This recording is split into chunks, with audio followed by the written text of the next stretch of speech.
a pleasure to be here tonight. The last time we were here was October of 23. So the annual report is just a little past that. We were going to be in November. We got moved. We were going to be in January. I had eye surgery. We were going to be, so now we're here. So we've got some great updates for you. A lot has changed. We've got some new board members. We've had some great things happening. So we're happy to come and report to you tonight. I brought with me tonight our board president, Fred Lowry. We're going to kind of tag team through the presentation. I've also brought my intern for this year, who I want to say she has been amazing, Michaela Snow. And so we're happy to have her with us tonight as well. So I'm going to let Fred start with a little bit about our board and what makes up the Canyons Education Foundation Board.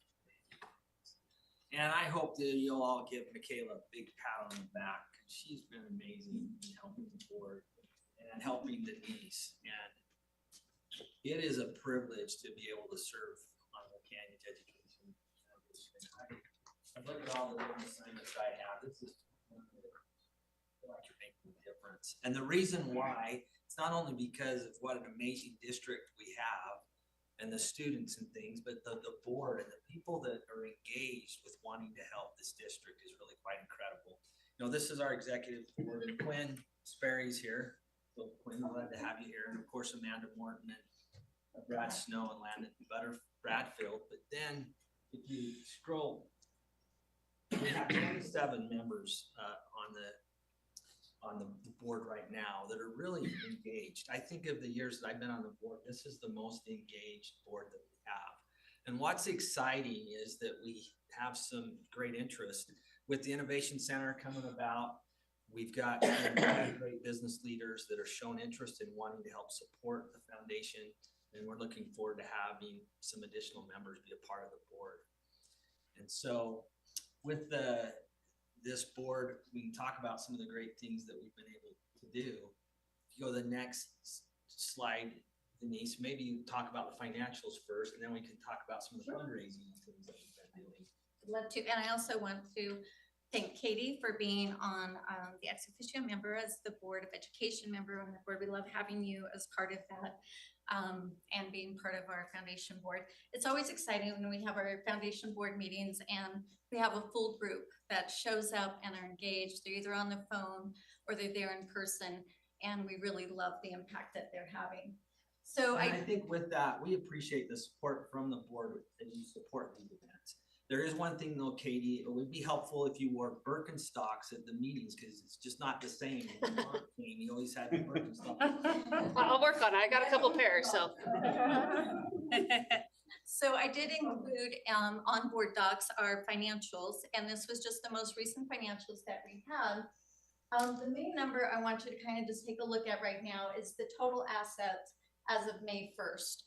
And if you look at the financials that I sent over, it's just a little bit different because that's how the foundation runs. From 1 minute to the next, we're getting donations in, we're sending funds out.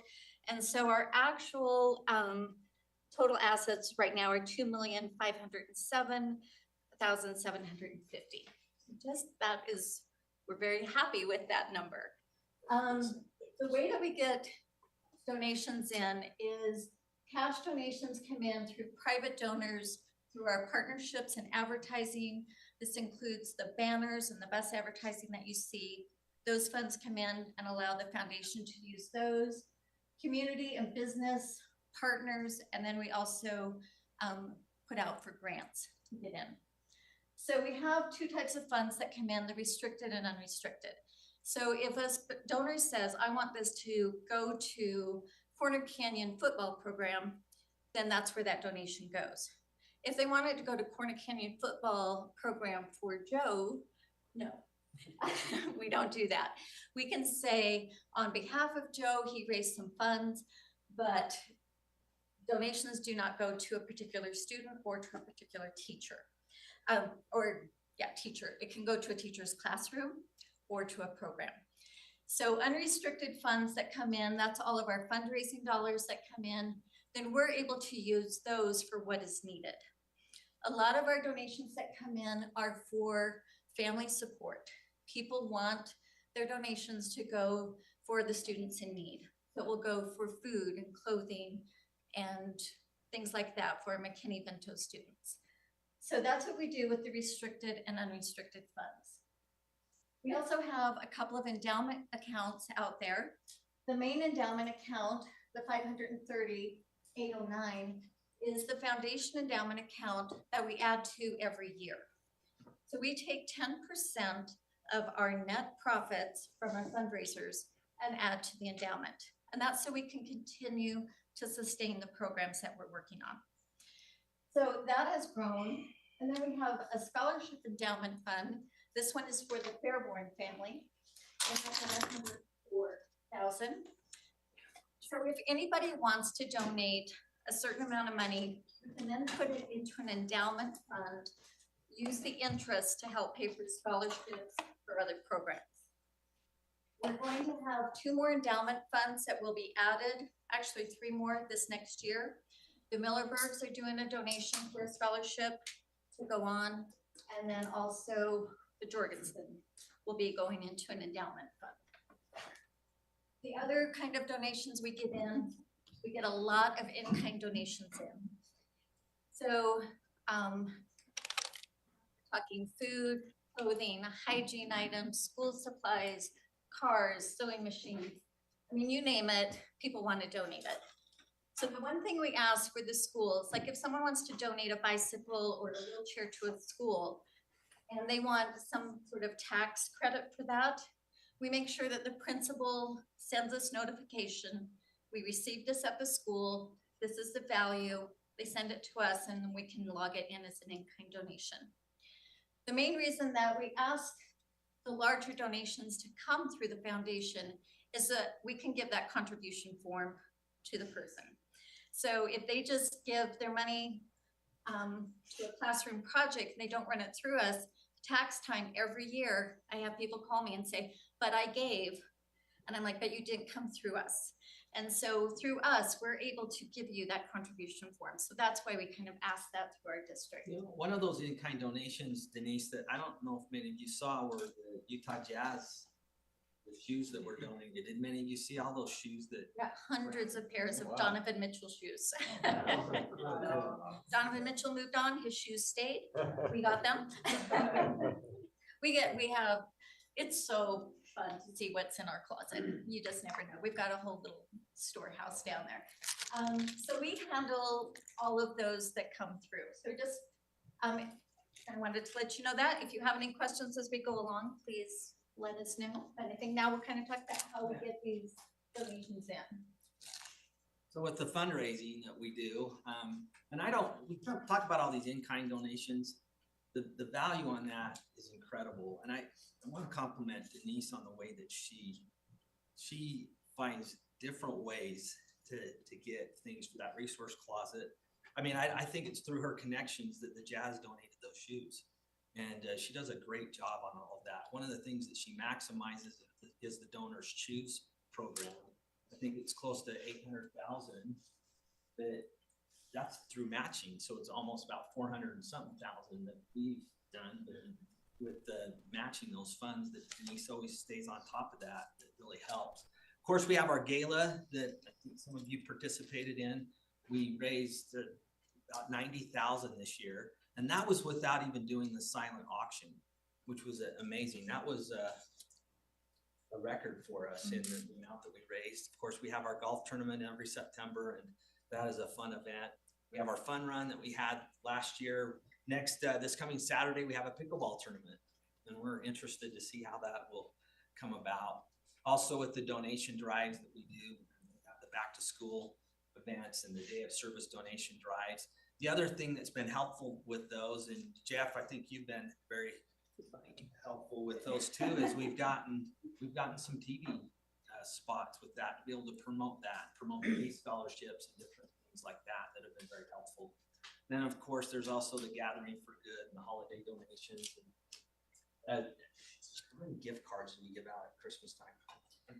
Probably $20,000 to $30,000 worth every holiday season for students in need. What's been nice with that too is that last couple of years we've done more of those gift cards, and it wasn't as much scrambling for staff here, and I think it actually made it more impact. We used to go and get what every student would want, and then we would take board members and our staff, and we would go and buy and wrap, and it looked like Santa's workshop in my office for a month or so. But now we get the gift cards, and we ask the schools to go and purchase the items because they know the students better. And so it's a way for us to, without giving them the gift card directly, allowing the schools some control over that as well. So that seems to help. So between golf tournament, gala, fun run, and stuff, we bring in well over $200,000 for our fundraisers that we do every year, and donation drives, and in-kind donations are probably another $150,000 to $200,000 in just in-kind donations that we facilitate. And with the donor support with that, I think this is helpful. You probably know a lot of this, but I think it's good to see if you look at the different organizations that donated. The Church of Jesus Christ of Latter-day Saints, that's only been happening for the last couple of years, which has been a great help. The Ron McBride Foundation, I think it's worth mentioning them all because Lone Peak Hospital has been a more active donor in the last couple of years. Cypress Credit Union and America First Credit Union have been support for a long time. The Larry H. Miller companies and the Miller family is amazing. And you know, we have one of our board members that's part of the Larry Miller companies, which has been very helpful. Shills is always right there, and Walmart does a great job. And then with the legacy giving that we have, I think that's an area that we're going to continue to try to emphasize even more as we get more people involved. You know, there's all different ways to get donors. And then this largest donor community. I wanted to point that out specifically, and you know of this one because we came to you with the request for Jordan High School for this donation. But it is a longtime Canyons Education Foundation board member, and between the scholarships, the teacher awards, and then what he wants to do facilities-wise at Jordan High School, he has given the foundation over $700,000 just from a donor who is on our board. So looking at that, we started thinking about legacy giving, and he's already set up a charitable remainder trust for when he passes for a substantial amount of money to the foundation again. So got thinking about that, and I thought there's probably other people out there who would want to do that, who love their school, and school meant a lot to them, their high school or elementary or a teacher. So we're gonna push this a little bit more from the foundation and let people know that we are happy to help facilitate that. It's kind of long range planning. You hate to, we call it the happy funerals when somebody leaves you something, but other foundations around the state are doing a lot of this legacy giving. And so we want to make sure we tap into that as well. I'm going to talk to you about how we use the money that we get in. First thing is how we give to students, and you all are aware of our resource closet. Got a portable out back. I have a couple closets downstairs. We filled over 2,000 requests just this year alone for all the items in our resource closet. Those requests come in through school administrators. So principals, social workers, nurses, they do the requesting because they know what the families actually need. They'll come to us, we'll go and fill, send it back to the school and let them give it to the families. So the families aren't interfacing with us directly, it's still going through their schools. We talked about the holiday support. You know that we've jumped in big time with Unified Sports. Michaela and I were at the Unified Sports tournament over at Mount Jordan Middle School today for middle schoolers soccer. So we have helped fund those tournaments for them. That's been a wonderful thing. We love the Unified Sports and that we've done.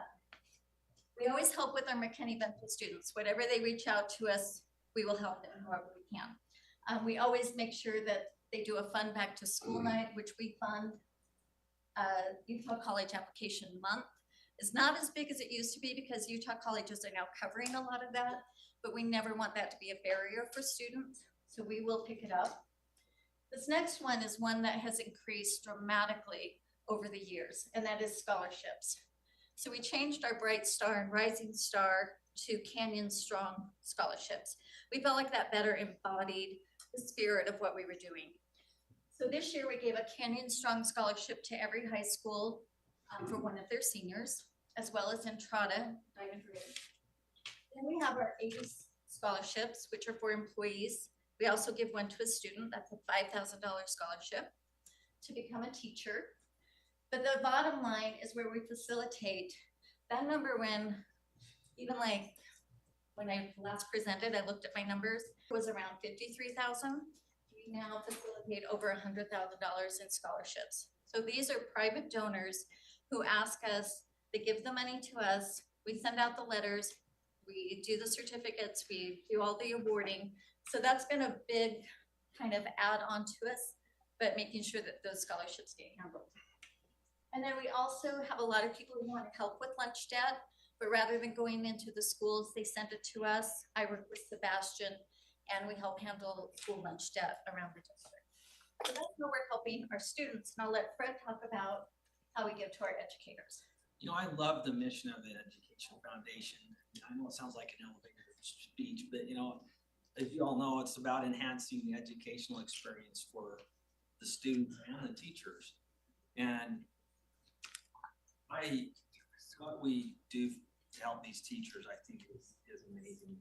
You know, over $100,000 in scholarships we facilitated, but we've been giving out close to $100,000 a year in the teacher innovation grants. So it's over $1 million now that we've given out in those teacher innovation grants, which are, that's the second most exciting thing to do is that fund bus. The first exciting thing, it's actually the one that gets to your heart, is when you read those applications for the Canyon Strong scholarships and see how these students overcome so much. But we have amazing teachers in this district. You guys already know that, but for someone outside, when you go into the fund bus and you deliver those checks and you see how engaged these teachers are and you see how much the students love them, it's inspiring.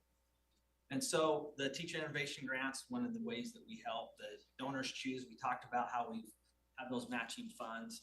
The teacher of the year awards, 32,000. I knew we gave a lot, but as I read that, I didn't realize it was that high. It's amazing. And then of course we do the new teacher event each year. I was telling Denise, I felt like we just had the new teacher of the year event. I don't know how fast the school years go by so quickly. And then the ACE scholarship. It's for my input. Do you guys see that catching on with the employees to be able to increase more and more, to get more understanding of that? I hope so. I hope so. I know last year communications did a big push, so hopefully we do. We're talking about ACE. ACE, yes. Yeah, I mean, it's more than doubled this year. Yeah, see, that's awesome. And it's like 25 of the 48,000 in growth that you've received in scholarships. So I think it's significant. We'll continue to grow for sure as people see like what difference it's making. We deliver those to a paraeducator or a support person. We had a school secretary this year, and they're in tears. I think every one of them were in tears because it's their life dream to become a teacher. And then our student one as well. So giving 4 of those this year was fantastic, and we are going to keep pushing our employees. If you can just give $1, a couple dollars every paycheck, we need that to continue this on. And so yes, we love that program. Take us to the finish line. All right. So engagement and relationships. One thing, I do work closely with our community schools. Those are all of our Title I schools and the schools that feed on out from there. They help with the resource closet tremendously. So I love being able to work with them and our McKinney-Vento, so state and federal programs. The state external relations department, how can I not include them? They help with everything. Our department is been by there. It's always fun, always something going on.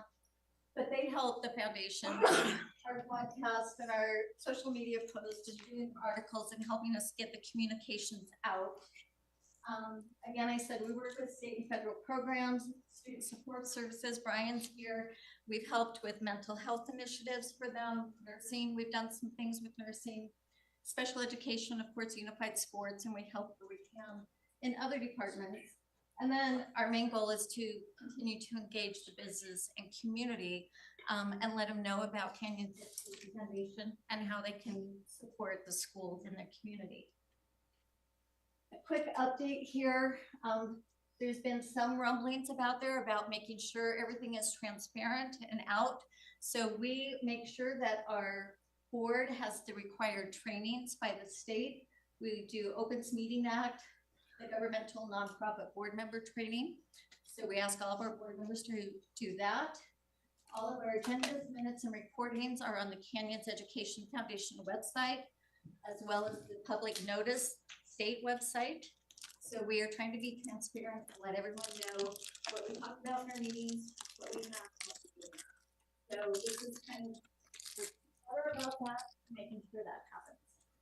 Again, just a special thanks to my colleagues. And again, it's just an honor and a privilege to do the work that we do for Canyon School District and for the Board of Education. So we're happy to answer any questions that you might have. Board, are there any questions? Okay, well, if not, I just want to say thank you from the whole board. We really appreciate all you do, and it is amazing. And that the last gala was so much fun, and I hope some people are going to do the pickleball tournament on Saturday. I got some great prizes. So anyway, thank you both. Thank you. Okay, we're going to switch up the agenda a little bit, and we are going to go now to the Canyons Innovation Center update, and Superintendent Robbins is going to lead that. And we want to welcome Reed Neely being here, and also architects right over there. So Scott and Angela. Thank you, President Schill. I'm gonna stay seated down because I'm having some weird kidney pains.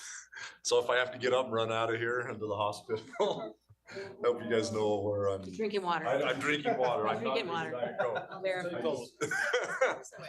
I think it's just swelling, but Sorry. okay. We need to go back to the very first slide deck. There, can we? This is the second. So if you guys want to take one of these, Karen. So the first thing I wanted to just talk a little bit about, and this is just a brain dump that I've been working on in my office with Reed. I think it's always good to revisit our why and kind of circle back to, how do these things, how do all of these programs, how does our philosophy, how does our strategic vision, how do these things connect, right? Because we're talking about so many different ideas, we're talking about so many different things, but at the end of the day, how do we really relate that to our strategic vision and that alignment that gives us clarity and coherence and focus in our vision and how we expend funds, right? I mean, can we truly look through that lens and say, yeah, the direction that we're going aligns to our vision, it aligns to the needs of our students.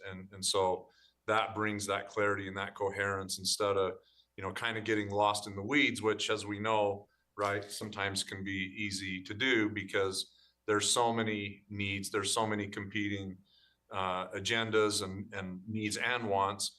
But as I've said before, there's not enough resources. So we have to be judicious in how we think about, what that looks like. We'll pull that up. This Other deck? There's two decks. Are you talking about the The innovation deck.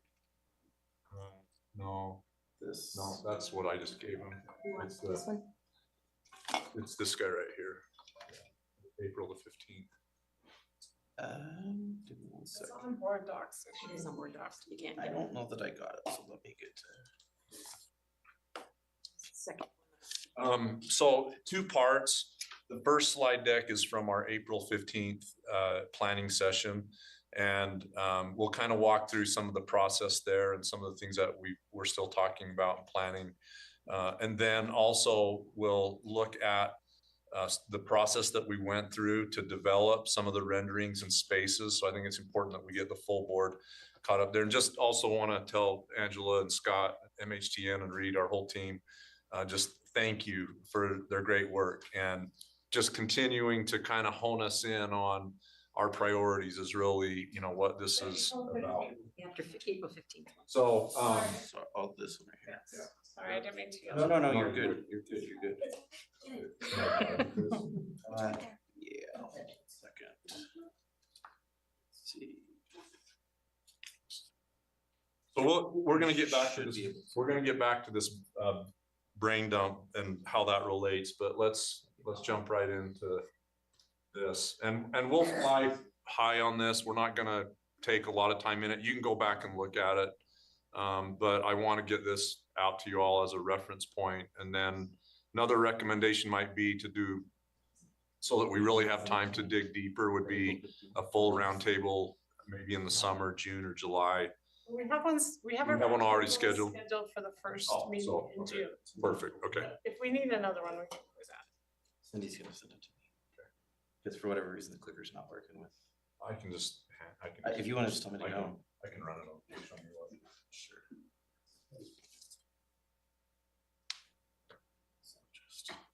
Should just. Okay. So we talk a little bit about where we've been. We've talked about the different places that we visited and getting that feedback. And these are just a few things that we've been working on going forward. So you can see some of those. We're really appreciate Kirsten's work. We're moving forward with naming and some branding. So we've brought on an external consultant to help us with that. And then just really appreciate Reed and Janet and Doug. We're still visiting different sites. We talked about Maricopa Tech Center. A couple of you have mentioned that you might want to go. That's coming up on the 19th and 20th. I did follow up with Dr. Murphy at Loudon, and he said, you're welcome to come. But a couple of things is it's his last week. They're transitioning to a new principal. So he goes, I don't know how helpful I'll be. And there's no students at the academy that week. So he said, if you want to come back in the fall, we'd love to host. I'll get you hooked up with our new principal, and we can. He just sent it to me, so.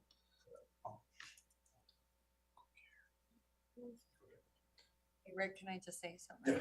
I think it's notable that the last part of why there's been a hiccup with Loudon is because their former principal that we went to go see just got snatched up by NASA. Yeah. So I was like, okay, yeah, She's awesome. Loudon's on the right track. And I really hope that any board member that hasn't gone can really. Yeah. Yes, and we're planning the fall, right? Yeah, we'll go. I was thinking like maybe early September, but the school's in and their new principal. I want to see it with school. Yeah, okay. So these are just some of the topics that we visited on that day. And then this is another just little bit of my kind of overall thinking. And the thing that I want you to relate here is thinking about what we learned from our industry partner report and how that really interfaces and marries to our strategic vision. So when you're thinking about Portrait of a Scholar, and it kind of goes back to kind of more of this flow chart that I shared with you. How are those concepts and principles that industry is, really pointing to, how does that really marry with our strategic vision, right? And so thinking about how those interface between kind of going back to both diagrams, really dialing in on our why, and then understanding the what and the how, right, to make it happen.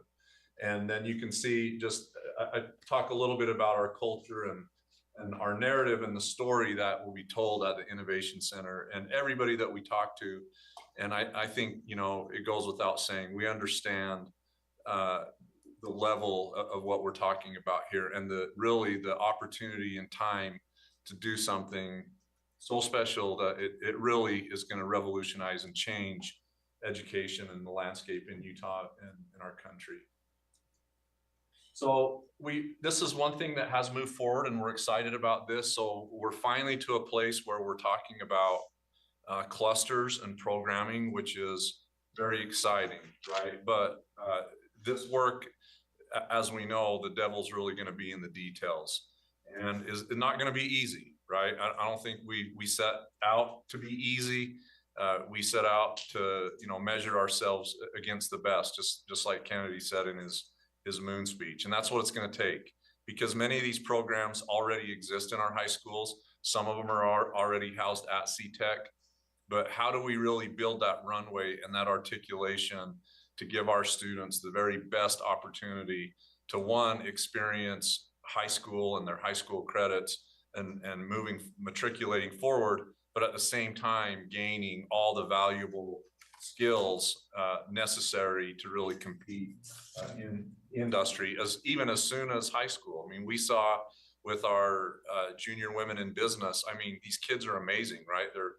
They're graduating seniors, Monet, Amanda's daughter being one of them, to be recognized by South Valley Chamber as being real leaders when it comes to career readiness and moving forward. I mean, that to me, that's kind of the, that's kind of the goal. That's what we're setting out to do. So the programs that are in white are current. Those are programs that we already have, and the programs highlighted in yellow are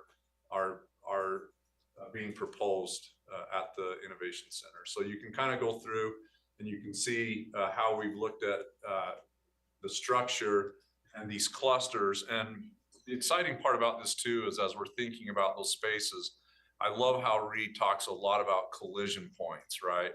And that hive mentality, the collision points of where industry, our teachers, our students collide in different spaces, to really, bring forward all of those ideas and that great synergy and how they learn, and they can see how that crosswalks between one discipline to the other, whether it's, business or marketing or whatever field they're in, they see how these things work together to build their skills.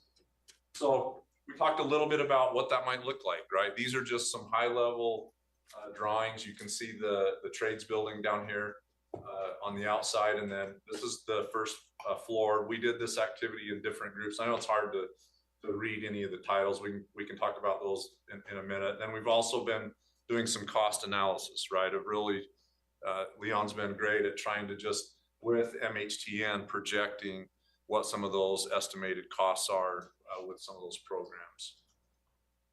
So this is just a different look in how this might play out. And at the end, we did come up with kind of a fourth rendering, and we'll talk about that. I think it actually has some great potential as well as some of these. So the second floor, you can see mostly the health sciences. That's this space down at the bottom. This is the third group. I think one of the highlights, just to call your attention to, if you're not already aware, on the first floor on the top, right there to the right, we're kind of identifying that as a conference center. And you think about Zion Tech, you think about Loudon, you think about all of these spaces that we've been to, this common space for learning and showcasing our students' talent. So that's one of the highlights that we're kind of looking at. So this is Zion Tech Center. If you went to the gala, you'll recognize this. You can kind of see that open concept of what we've kind of been striving for when it comes to this type of meeting space. Okay, and then just thinking about some of the space and what that actually might look like, because we had some questions about what is actually the square footage, so you can see what that might look like with the conference center and the inquiry lounge. And then you can also see there to the left, you have our energy engineering. There's a maker space right at the top. On the left side is lab, so you can see that. But this just kind of highlights different space, square footage. Again, this is second floor and third floor. Right now, just to update full board, third floor, right now, we do not have that space occupied, so that would be used for potential growth.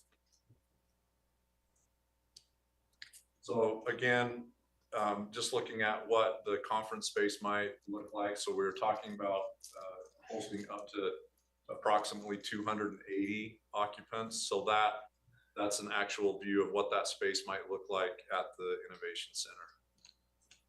And that would be without a second floor, if I remember right. Is that correct, Scott? Okay. So that would open up.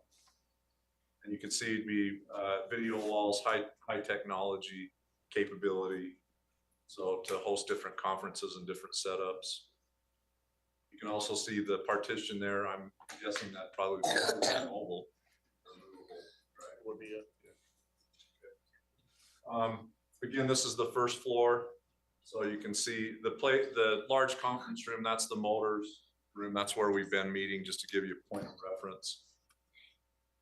One of the things on the lab space you can see there, and Reed's done a great job brokering this, but we are expecting a partnership with STEM Action Center. If you've ever met Tammy Getz, I mean, she's amazing, and she is a fireball when it comes to STEAM principles and really leveraging state resources and tools. And so we see that lab space and STEM Action Center being very much dedicated to this cause, you know, whether it's robotics or whatever topics that we study there, they'll be a great resource to us. Just a couple other drawings. So this is over in the building with the auditorium. And you can see there some of the things that we've highlighted. One of the things that you'll see in the final drawing, I can stand up here. But this area right here at the top is the gym. And we've talked about the potential of moving cosmetology into that space, and that would free up more space in the trades building. We like that in that space because it's direct entry and exit to the parking and to the road there. You know, Leon and I noticed in the gym, at least since we've been there, even when eBay was occupying it, there's very few people. As much as I'd like to keep that space, which as an amenity would be great, but that's also some prime real estate that would help, you know, not only provide that space for cosmetology and kind of that health section that Holly's talked about before, but that would boost our trades space as well, where we could create more space and not have to expand the. We'll talk more about that, but you kind of see how that's laid out in the amenities building. Okay, just some renderings. This is kind of cool. This gets me really excited. So this is the entry point over here in the boomerang space. So we're talking about potentially a staircase right there. And that, again, that would be kind of our showcase area on the main floor. And then there would be space up top for classrooms. And then you can see the conference room and the inquiry lounge are adjacent, and then administration offices, motors room, and then we start into our business and technology space. So this is what it currently looks like. This is a rendering from MHGN of what it could be, which I think, you know, would be amazing. So this again would be that hallway heading to amenities. So this would be kind of a showcase area that our students could work side by side with industry to showcase their great work. And then of course you have this large video wall and kind of sweeping staircase that goes upstairs. Then you come around here, this would be our industry partner wall that would showcase all of our partnerships, and then it would move into the conference center. But you see some of the robots and some of the things going on in that space. Pretty exciting. Spider robots. Just a few exterior drawings too.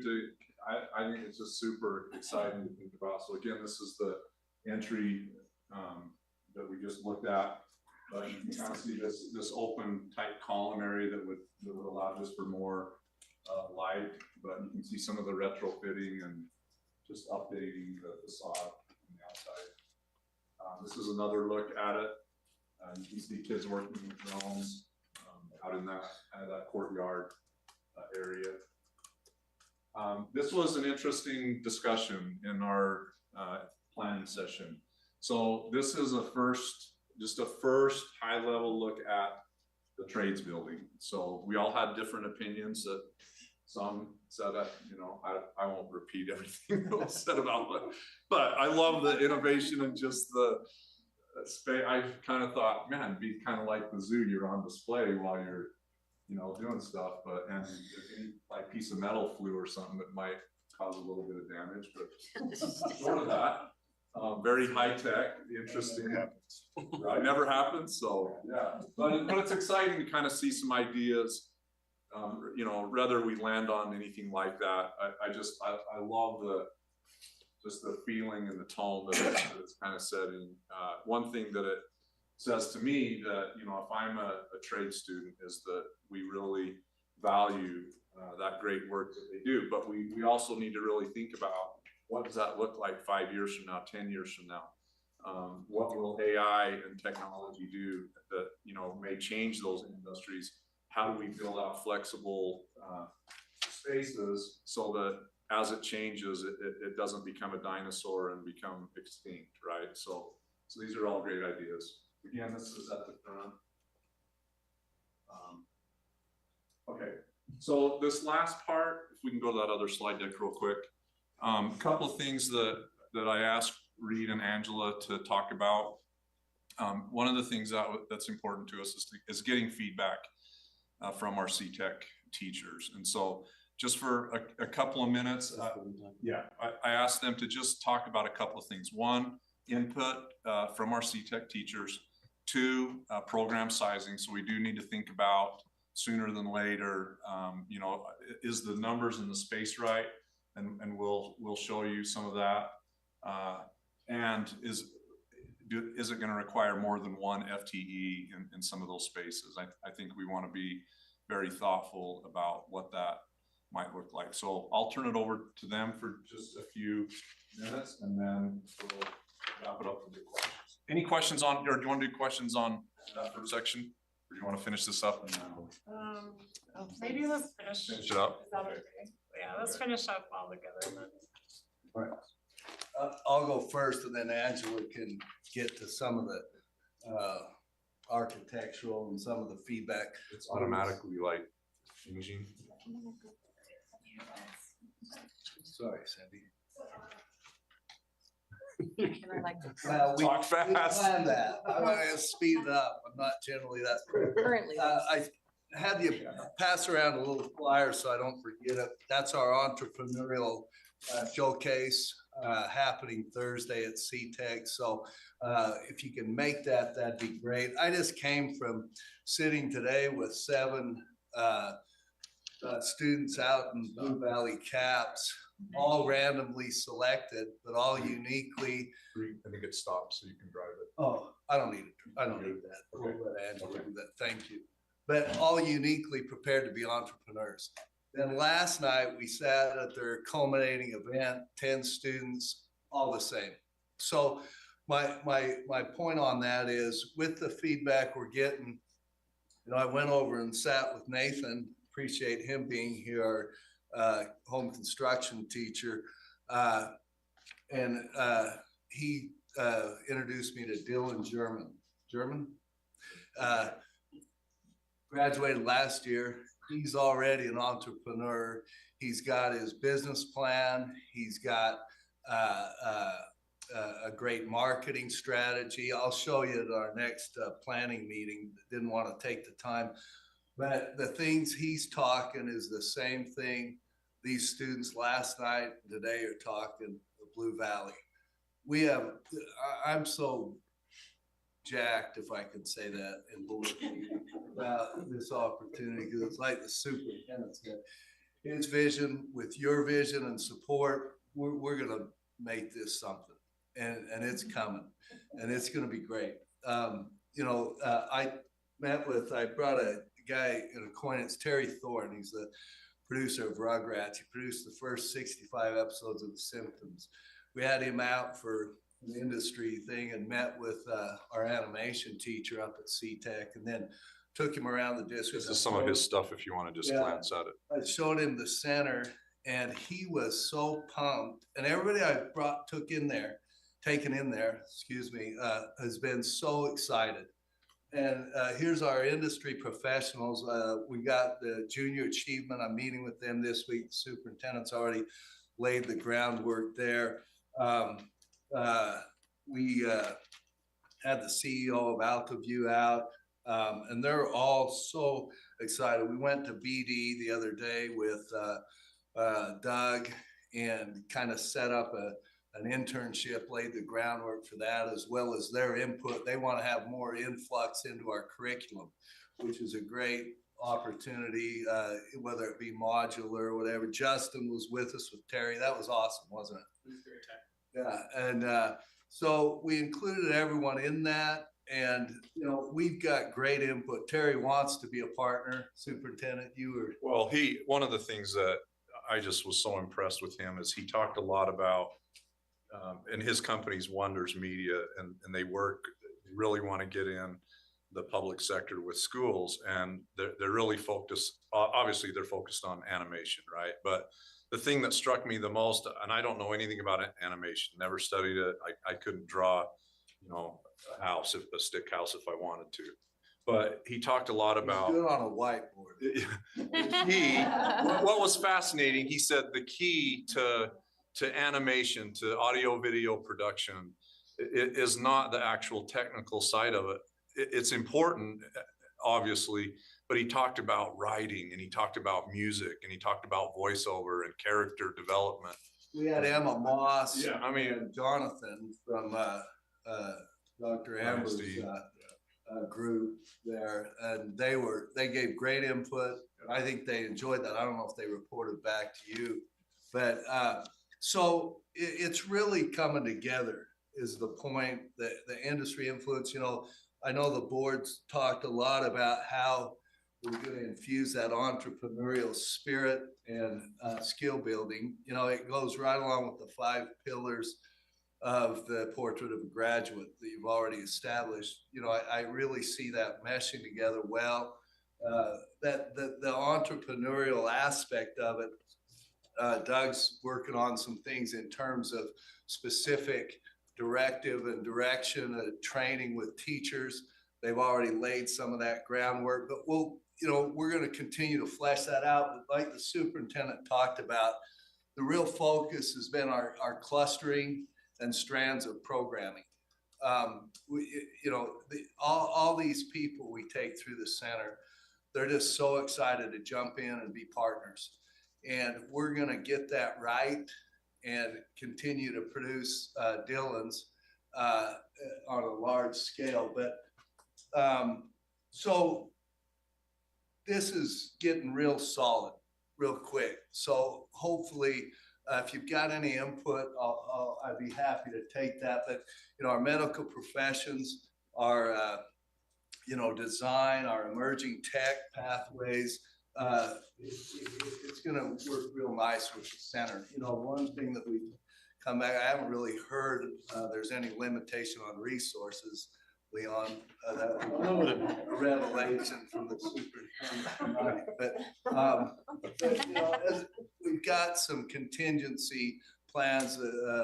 Scott and Angela have been fantastic in terms of we got to get this right in terms of programming and students first, and then fit that into the resources. And, you know, I love Charlie and Susan have been phenomenal at setting the table with industry and following up with that.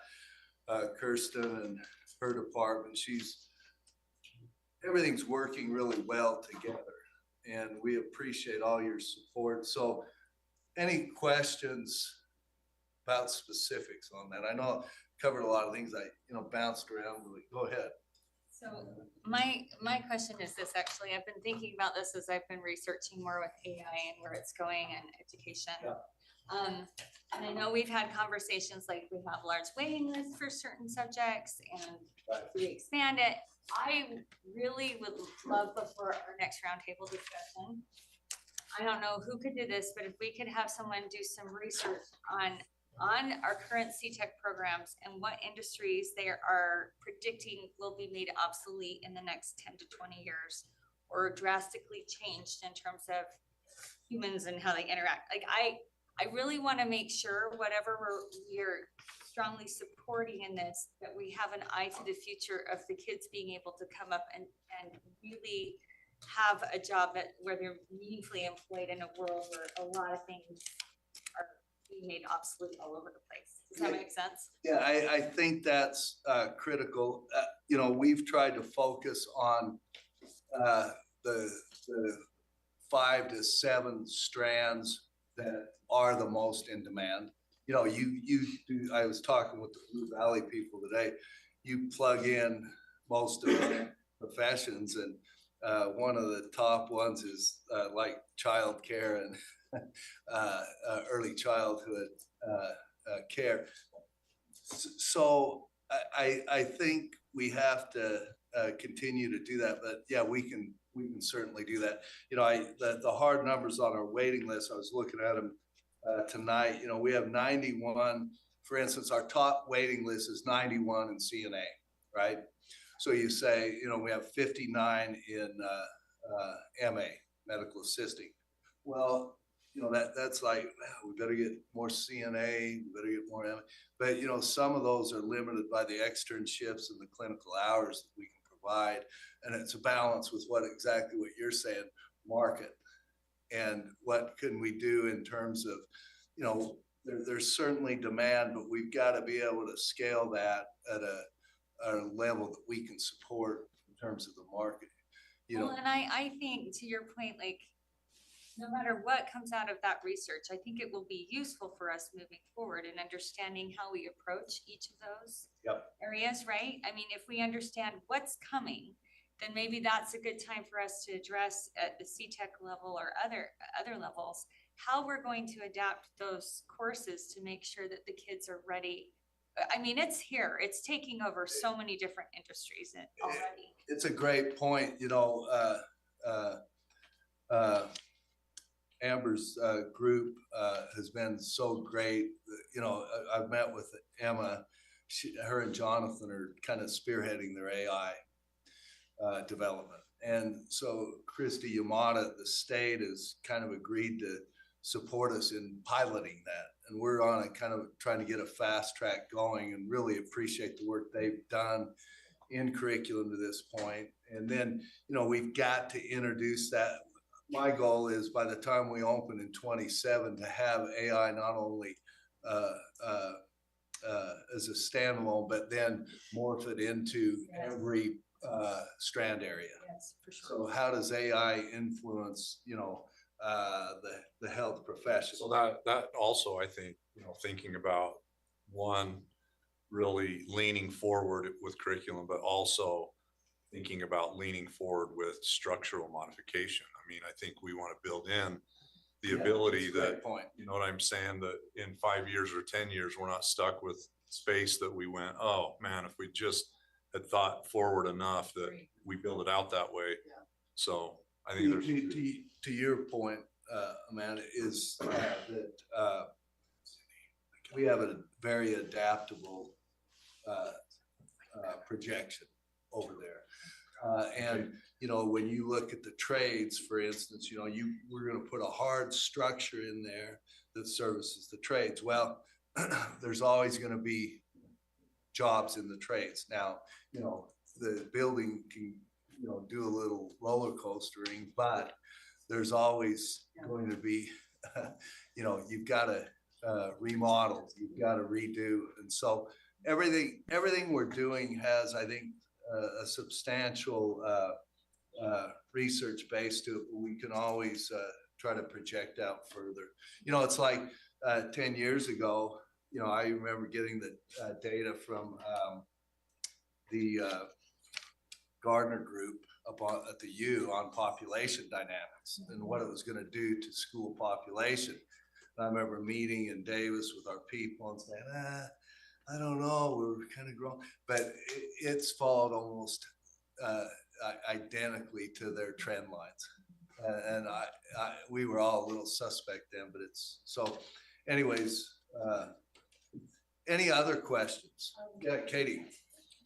Just comment to what we're talking about here. I think this is awesome and the direction that we're going, because this is what the state and national we're seeing now is they want kids to be able to come out of high school and be employable and more this trades education, because higher education is getting really expensive and they're cutting the access to student loans. And so the more we can connect these kids to jobs and you know, even starting like, how can the innovation center be making money using that space and things like that. I think always thinking about where are we going and making sure that connection is very clear with those, like with the construction, you know, that, you know, getting them out and they've got the skills and abilities to start work tomorrow. If they decide to go to college or not. It's awesome. You know, just like what Dylan, we saw with him, I had him mock up 3 PowerPoint slides. We'll show those next time at the planning meeting, but you know, we want them to jump in, you know, for instance, with CSD TV, you know, I took Terry out there. Now this guy, again, he produced the first 65 episodes of The Simpsons. He saw what Justin and external relations have done with CSD TV, and he was blown away. And when we plug that into, you know, that hasn't been incorporated necessarily into our CTE pathways. But when we plug that in and give kids an experience with that type of media, they're going to be able to jump into industry at any point and be ahead, or higher ed. Well, and even the cross-curricular, like I like that, you know, Dylan's student came and he's created a business plan, but like making sure we're not operating in silos. So they're not just doing construction design, but now they're working with the CAPS program, maybe in the business. And even like CSD TV, we've got this meeting space. CSD TV can come and do the AV for a conference. Our hospitality can be providing the banquet food, you know, like ways to those are the always. conversations that we have with the superintendent. You know, Angela was there the other day and kind of, you know, it was a great conversation we had with her. But yeah, you know, that's the thing. You know, Dylan's experience, you know, when he's talking to me at the new construction they're doing, like you said, the business students need to be listening to that. And that's one great thing about the center, you know, with the design and the flow, you know, we're going to have better collision points, and it's going to really be something. So any other questions? You want to hit on those 3 real quick? Yeah. Yeah. So I just wanted to catch everybody up on where we've been, and it really touches on these questions that are already coming up. So I'm hoping that this can help educate and direct the conversation. So we've been using this for our foundation for getting these programs into the building, essentially. So how many teachers do we need? What are the courses? What are the programs? We've then broken it down, and a lot of the kind of the cost estimating that we did prior to this was based on low and high square footages for each of these programs, and then the type of renovation that they would need. As Rick talked, we've been playing with different conceptual plans, and as one program shifts, so do the other. It's like a little bit of a dance. And so that's what we're doing right now. We're dancing in the building, and we're trying to figure out what are the right sizes for these programs, so that we can get the dance just right. So what we've done is we've done a really deep dive over at CTEC and with the teachers. We've given each of them a questionnaire. They've gotten those questionnaires back to us. We've sat down with them multiple times. We've toured the building, taken photos, and we're really trying to understand each puzzle piece as an individual thing so that we can bring them together.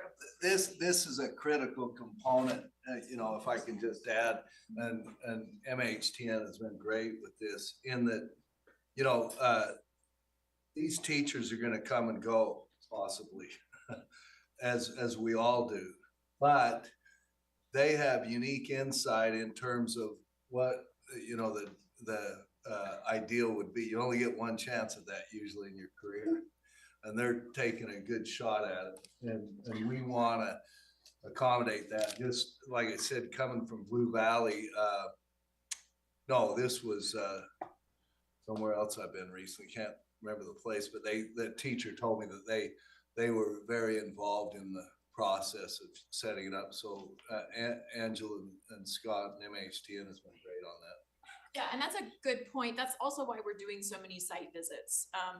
So I actually wonder at the end of this whole master planning how many schools it will be, but it's on the upwards of 10. So we're not only collecting information from the teachers, looking at the existing programs at CTEC, you know, gaining information from the board and from the steering committee, but we're also touring schools around the U.S. that are you know, the best in the industry. So yeah, to Reed's point, it's just a funnel of information. So we've toured the spaces, we've talked with the teachers, and this is just one example. I don't want to go through all the programs just for time, but then what we've done is we've developed these puzzle pieces of these programs, and we've sat down with teachers again, talked to them about these spaces, and again, just gaining insight and trying to get these pieces just right.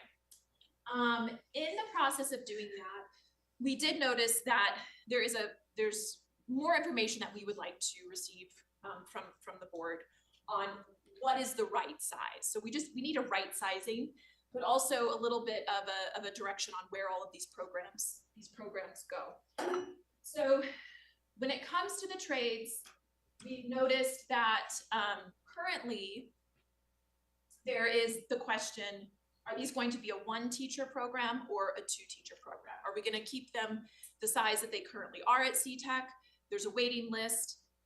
You know, what is the demand of this community? Do we double these programs? And if so, what does that mean for the overall budget and resources as we distribute them across the board?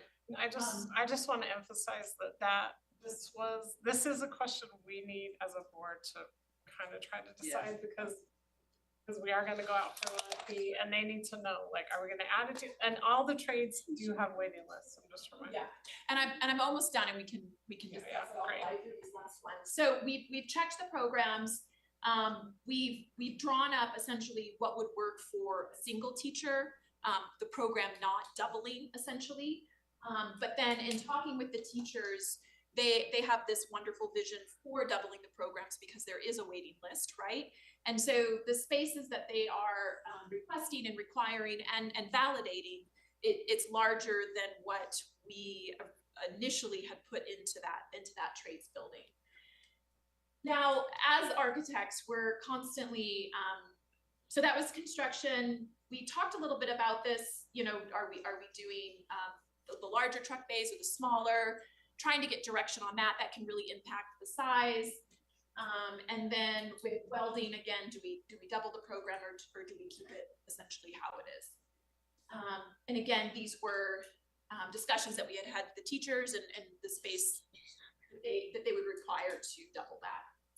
I'm gonna fast forward to the end here, and then we can jump back to the conversation and jump back to those square footages at the very beginning. But as architects, we're always trying to solve puzzles. It's our favorite thing. And so as we were sitting down just internally looking at this, one question that came up that we would like to explore further to see if it has a ripple effect that is very positive for all programs is, what if we consider putting cosmetology in the amenities building, thus squaring up some square footage in the trades building where we know those square footage dollars are going to be higher because that's new construction, right? And when it came to cosmetology, we were concerned because we have to put vents through the roof and we have to bring in plumbing, and that's kind of expensive. But by placing it in the amenities building, we believe that we could actually offset that cost a little bit. We're going to bring on a CMGC. These are conversations we just want to have with him. It's just something that we want to explore along with probably 2 other conceptual plans. So again, this is just one of the explorations we're going to lean into with Cosmo taking up that gym area, and then the multimedia still being a foundational piece in that amenities building. Culinary also swinging in there. The other programs would be on levels 1 and 2 of what we're calling the boomerang building, and then that would free up some square footage in the outbuilding for all of these programs to grow. What are each of those, Angela? Did you order? Yeah, so it's construction, welding, and diesel. What's the square footage on each one? Oh, yeah, 7 that is instead really of hard 5. to read. Are they around 8,000? Is that right? I thought, Not We're quite. still targeting about 30,000 square feet for that outbuilding. Yeah. The sweet spot from a budget standpoint that we're trying to target. but it increases. We were in the 5,000 square foot range. Exactly. Now in this, we're now between 7 and 8, and cosmetology is at 11. So that really is a lot bigger. Which, and again, these things are gonna ebb and flow a little bit as we work out those puzzle pieces and exactly what they need to be. It's a real, balancing that. It We is. really appreciate, like for instance, today, I was in this biomed lab space. And, you know, I got measured and figured out, and with the classroom, it's about 3,000 square feet. And that's a big piece of land. And so, you know, and like when we talk about CSD TV, we gotta have a great production studio, and, you know, that takes some land. And we've gotta have classroom space, we gotta have storage, you know, that's one thing they emphasize today, storage is one teacher told me. And so, you know, there's a lot of components that go into eating up that land real quick. Yeah, and we just wanted to share this with you. We're just asking for direction from the board. Two big questions. One being, do we want to double these programs? Do we want to keep them as the same size as they currently are at CTEC? Does that become a little bit of a shoehorn? Not building that space so that when we get over there, we're comfortable already. That's the direction we're looking for. So what are the sizes of these programs? But also, you know, exploring Cosmo in this existing building, do we feel that that's a good approach? We've gotten pretty positive feedback on that. We would be exploring along with it not being in there if you would like. We can explore both. We'll have a CMGC on board here in a couple weeks, at which case we would really love to run all three of these or two of these conceptual plans with them and start to understand what are the budget implications for them. But understanding the size of those programs will be huge because we do know that the cost of that new building is where the dollars are. And that building can grow and shrink. There is room, like Scott said, you know, keeping it at that 30,000 kind of is budget-wise the sweet spot. But there is enough room to grow it to up to 40.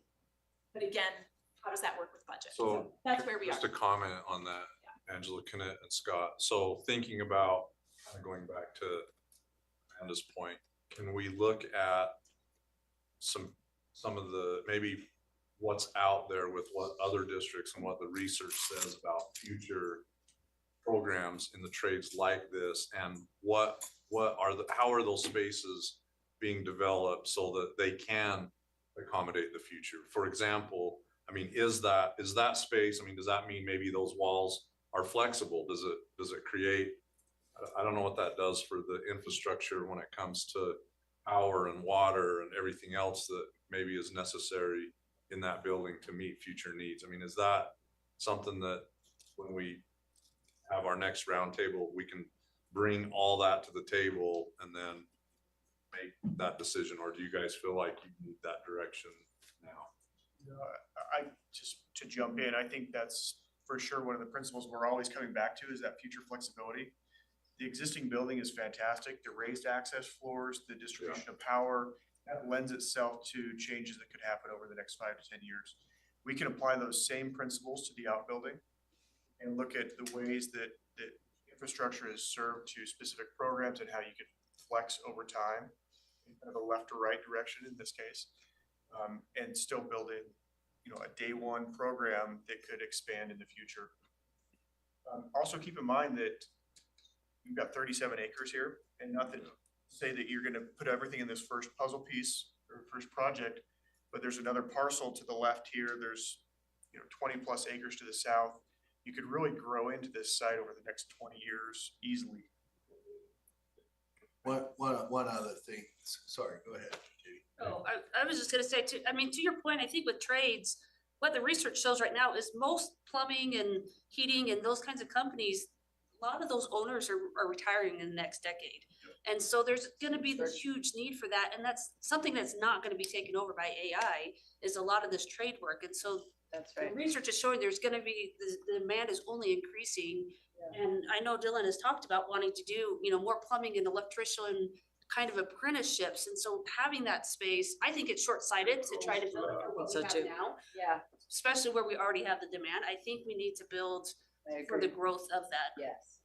One of the things, one of the things that when we went on the tour of BD, back to Dickinson down here, he took us to his employee board, and he said, you can see the 50 plusers are about 3/4 of the pictures on that wall. So it's the same concept. So board, like, Do we all agree with what Katie just said? Yeah, I was just gonna add on, I agree exactly with what Katie's saying. And looking at this particular layout, I think allows for that flexibility. I don't know if cosmetology needs 11,000 square feet. I have no idea. But I do know that these three heavy, you know, the construction and the welding and the heavy duty mechanics, they are going to adapt and change. I like that they are going to be able to be a little bit more flexible. I like that they're going to be more visible. I'm glad that we're not talking about putting them in another concrete box. Here's a concrete box with a garage door and you can come in and look if you'd like. They want to be feeling like they're part of this whole campus. And I like the direction that we're heading with that. The location of those things are really good. I think cosmetology has good access being there. Just as good at access as if it was on the end of the other buildings. Yeah, I actually think that gives them better because they have all the side parking. that was another one of the ripple effects of They it. have all the side parking. Yeah, it puts them in, like, just the security of that building to have night access. That's what the amenities building becomes, parking. It starts to solve that problem. Also, this idea that this becomes this center with a lot of energy between culinary, Yes. it starts to become that. The 11,000, like I said, this is a really. I know, I was just gonna say, it's a big. It's not quite right, but the logic The behind logic it is great. is they need 3 classrooms, which are already existing. Maybe we can really utilize those, not spend too many dollars. And then this is the part that really becomes. Okay, that makes sense when those 3 squares are But classrooms. again, we wanna play with it. Digital media actually might start to bleed into that area is another thought. We don't know the solution. We Sure. just need a few I more really like this thumbs stuff. up and we'll. I'm kind of glad cosmetology isn't stuck on the end of the hard trades, I'll call it that, because it's got a different concept to it. It's a softer thing, and I think being next to the diesel mechanics doesn't give it the same support. I like the construction has space on the end.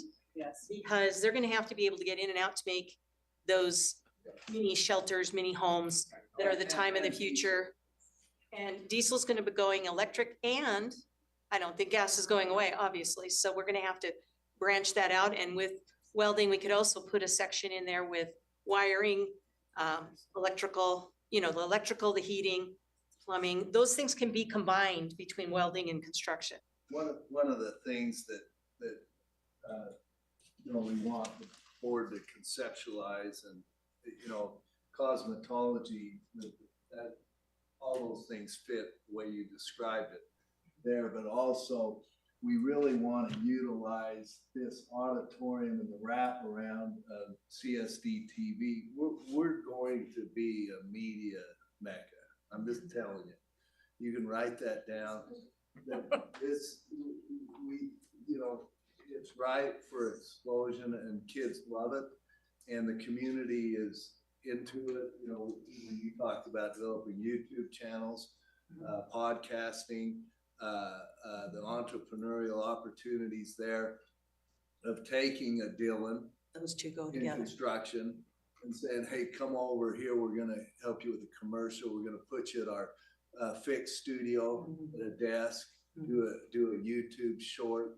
And so, you know, there's just so many possibilities, but I like that what MHTN has done here with incorporated cosmetology. We want to really keep multimedia because they've got to roll out, you know, they got that trailer and that'll be a good advertising piece as well, that constantly rolling out of that area. Well, and cosmetology isn't just hair. I Yeah. mean, there's whole departments down at Especially BYU with with, the credentialing. yes, and then even just for productions, how many theater groups come through here and they need to have Yeah. makeup artists and set designers and whatever. It's- And see, they're all in the same area, Yeah, back and perfect. forth between each other. So I really like how this particular is laid out, and I would rather have a little extra room for the future. And again, when we only have 5,000 feet, that's all they have now, and I don't think that's doing them any good, any service at all. I think we need to give them room. Well, one of the things along those lines, you know, to the perspective of what Canyons has is, you know, we're servicing a tech center for the community as well as the high school programs. So the increased space a lot, but you know, when you look at what, Scott and Angela presented last time, the Westfield design and their lab area for welding was 5,000 square feet. You know, I talked to the Clearfield people, they're putting in a brand new tech center on at Clearfield High. Their lab space is 6,000 square feet with the classroom is 7 in welding, and they have the best. You know, they've had the best welding high school program, but we're at a higher level in terms of we're a tech center, that technical college basically level, and the high school program. Okay, Amanda had something and then Holly. So Holly and Amber are both gonna know what I'm going to say about this layout. So just reassure me you're doing your research. You already told us, Nicole, I know exactly what you're gonna say. I'm just really concerned about the smell of the chemicals from cosmetology leading over into the culinary arts area and where people are eating. So as long as we can, like with this configuration, really figure out Really good fans. ventilation, then I'm good with this. If not, it's going to be a hot mess. So, anyway. We're already on it. We walked the building on Tuesday. The mechanical engineer already had a solution. Said Cosmo will be on its own system. The roof is right there. It won't be that expensive. We'll just vent up and it's good. So I don't know, Scott, if you want to speak to that as well. You got it. Okay, sweet. We're good. So great, Holly. Okay, first off, thank you. I'm really grateful. This is something from the beginning I've really wanted, right? I love that those those technical trades that we have room to grow because they are the ones that have the waiting lists. Like we've talked about electrician and plumber and all those things that there's such a need for more. So in industry, so that's great. And for them to get their certs so they can just go straight out into industry. And I love that cosmetology has room to grow because, I've said this before, but we don't have nail tech and Jordan District does. There's esthetician, there's so much in that beauty, wellness, health, space. And that's a space that's continuing to grow, especially in Utah.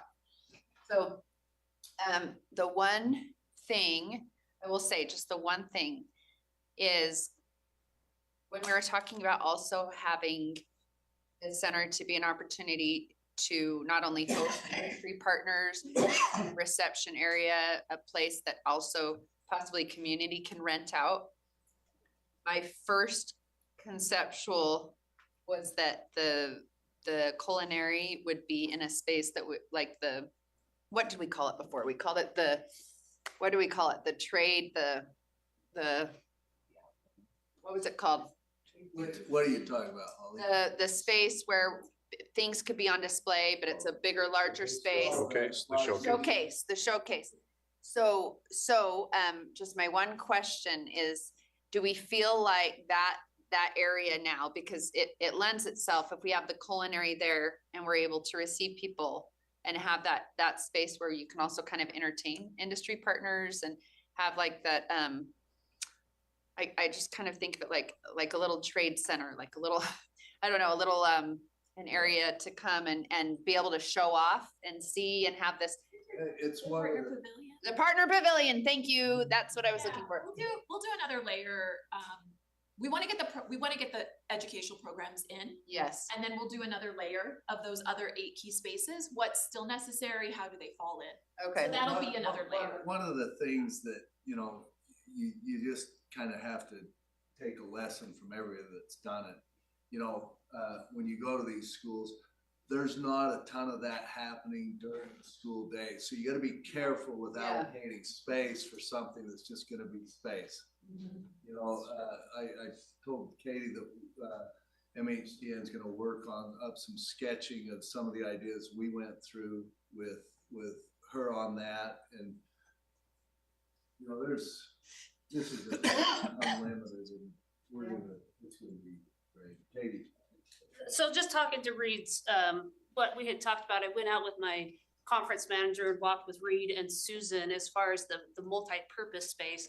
Ideally, your multi-purpose conference room space, you want it to be 1-to-1 versus 2 to 3 kind of ratio. We're looking right now at like a 1 to 3 ratio. So it's really long and skinny. Like 3/4 of your people are not in front of the stage. But we are sort of restricted. The question is then how much money do you put into something? But then it also is a way to maybe make money for the district. One question though too is the thought, we've got some amazing views out there. Have we looked at potentially putting that on like a second, third floor on the other side of the building? Because right now you're just looking at, businesses. Like if you're trying to create some space that maybe it could be used for school dances. I mean, we're spending a lot of money to go outside of the district. Is there a space we can create, take advantage of those views on the south side of the building?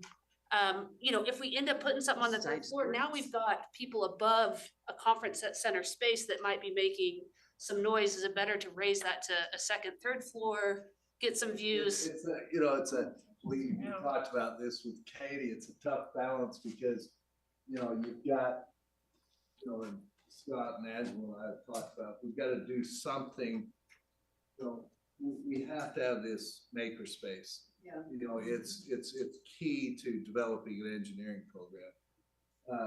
And so we're gonna have to do some modification with the floor because some of that stuff will go right through that raised floor for weight. So when you get down at that end, it kind of limits it. You know what I'm saying? We have to put that somewhere down here or in the amenities building where it's a concrete floor. So there's so many balances, but Katie had some great concepts of maybe running, that's what we're gonna sketch out, running the trades building out here and doing something more internally with the gathering space. Well, that's the thing. If you move that conference center up to second, third floor, that opens up more space on your first floor for maybe a bigger maker space. And then that was my second concern is you drive up, our main parking's all on the south side. And with this layout, half of it, you're looking at cinder block wall. And we've got this great, amazing space and that's gonna be the first impression. I mean, that's a concern. So looking at sliding that building out so we can really enjoy this incredible building that we have. What would it, just ballpark, MHTN and Leon, but if we put parking, I mean, eventually probably in that back corner will be likely an elementary or some other building, but how expensive would parking be in that space that we've talked about? You're talking right here. Yeah. So great. The problem is you have elevation issues. There's a pretty significant grade right there. We did a quick analysis though. And Could you do a drawing of what that building would look like on that other side? Because right now we only see it from kind of this side. absolutely. And that's part of the puzzle pieces is finding the right location and then kind of the fun stuff with the architecture. I don't want to say it's easier, but we can make sure that as you're approaching from that south facade, you're not walking to that brick wall. There's a lot of cool and interesting things that help introduce the building and the concept and the idea, the brand identity as you're walking into that south area. That just doesn't feel like you're walking into the yard of a construction lab. Yeah, because there's already a yard there on the There is, and right it's side wide and just open, added to right? it. And I think we would screen or enclose that, put some gates there, put some branding elements. And one time we did look at moving the trades building over to the other quadrant, but there was a distinct relationship that felt like it was more appropriate to keep those all connected. Yeah, we'll keep working on that south elevation for you though. So just as a follow-up to, I don't know if this was addressed, but in our last roundtable, when we all walked the building together, I know we had discussed the idea of having like the conference area over by the culinary arts section. But Angela, remind me what it was. Like you said, you went in with someone who took a deeper look at the ceilings and just said it wouldn't be as feasible. Well, the ceiling's too low and it's not big enough on that side to do amenities. You would have to build a new construction. Yeah, just for an ideal situation, the higher ceiling, but also there was columns in the space, which then just kind of restricted it a little bit more than we thought. We all thought it was a great idea. Yeah. So then we kind of placed it over here as a two-story space, opening that up. Again, I do think, bringing it up is something of interest. But again, we do want to talk to talk about price when it Yeah. comes to those cores that run the center of the building. That's where our Yeah. plumbing and our electrical. Yeah. So, well, in a couple days, Leon, I'll have, some things from the engineers on these like no touch zones in the building. So again, we're exploring all of these ideas, but as information comes in, it's like one of those yes, no things. You're like, yes, no, okay, and then you go that way, yes, no, yes, right? So we're on that path right now. A lot of information's coming in. And we'll be presenting on this every 2 weeks and working. gotta- Yeah, so I mean, what's the cost of, cause you got some big beams to take that 2 floors, what's that compared to even new construction, if you're trying to build even an ideal conference It's space? still gonna be cheaper. It's still gonna be cheaper after taking out. Well, and I know one of the things we talked about is having kind of garage doors at the back of that room so that the kids can actually bring in some of their projects and different things right off of the parking lot to Yeah. be able to display for industry partners or other things, right? Yeah, and the way that the students could use that space on the first floor is really great. Also, Katie, when we laid out the event space, if the stage is at the front, yeah, that 1-to-3 ratio is quite horrible for sightlines, but you know, when you turn it horizontal, it actually, it does work quite well for sightlines, so. It's deeper than you want though for, if you put it on the stage on the skinny side, you really need to have then some kind of screens about halfway back. No, exactly, so so if it's long horizontal, the stage is here, and then there's screens. So it wasn't, we weren't running does that make sense? It was something that it showed in that first, yeah. It's not ideal Yes. space of what you want, we can make it work, you know, that's the question of the cost of it. Yeah, the cost is where it comes back to, and what are the priorities for the district, where do they wanna put the money, so that's what we're looking for. We really gotta get it pushed to the CMCG, you know. Yeah, and then CMGC, yeah. yeah. So the I think, CMGC. I get it mixed up Yeah, we got it. So, I think we can wrap up. I Yeah. think the board said that we do want to expand those spaces, explore cosmetology, and that way we can make those 3 spaces bigger in that. So I think right now, explore that. Bring that back and as long as we can afford it. Get one more clarifying question, are they wanting us to explore taking that multipurpose room out of the building? Cause I know that was one other, are we keeping that in the building for sure? That's just what Katie was entertaining, that's what she's mentioning. I think we gotta keep it. I think we I gotta It's keep not it in. ideal, but it's Yeah, just- I think we gotta keep it, because I think we need more space in those areas to expand those programs. Yeah. I have to say, we've come a long way the last 3 or 4 months, so big thank you. Everybody, Everybody, the MHTN, This is a blast. It is so fun. These are kind of you know, and We love it. design class, schools, we know there's gonna be a lunchroom and office and 30, 40 classrooms. Yeah. This is a whole different, a completely different thing than a regular school, so big thanks to the committee and MHTN, Reed, everyone. thank you so much. Thanks for being here. Thank you, Superintendent. Appreciate you guys. Thank You guys. Okay, is there Leon or Jeff? Can you Well, do your presentation in 10 minutes? That's, I can. You can? Okay, Jeff, can you just, we'll push you, you have to be here. It's like, I'm good. It's Sophie's choice, budget or policy. Well, we're gonna choose budget, we're gonna choose budget then, because are. people need tasks. Sophie's choice was 2 wrong answers. Yeah. Okay, so Jeff, you will get bumped. And we'll have a really long policy section. Anyway, okay, thank you, Leon. Can you go ahead with we'll just skip number B and we'll go on to D, and that's 2025-2026 budget update. Leon Wilcox, Business Administrator. So lead us in it. All right, Eric, we're just You're good. just going all This is over. from AB. He's a trained professional. He can do this easily.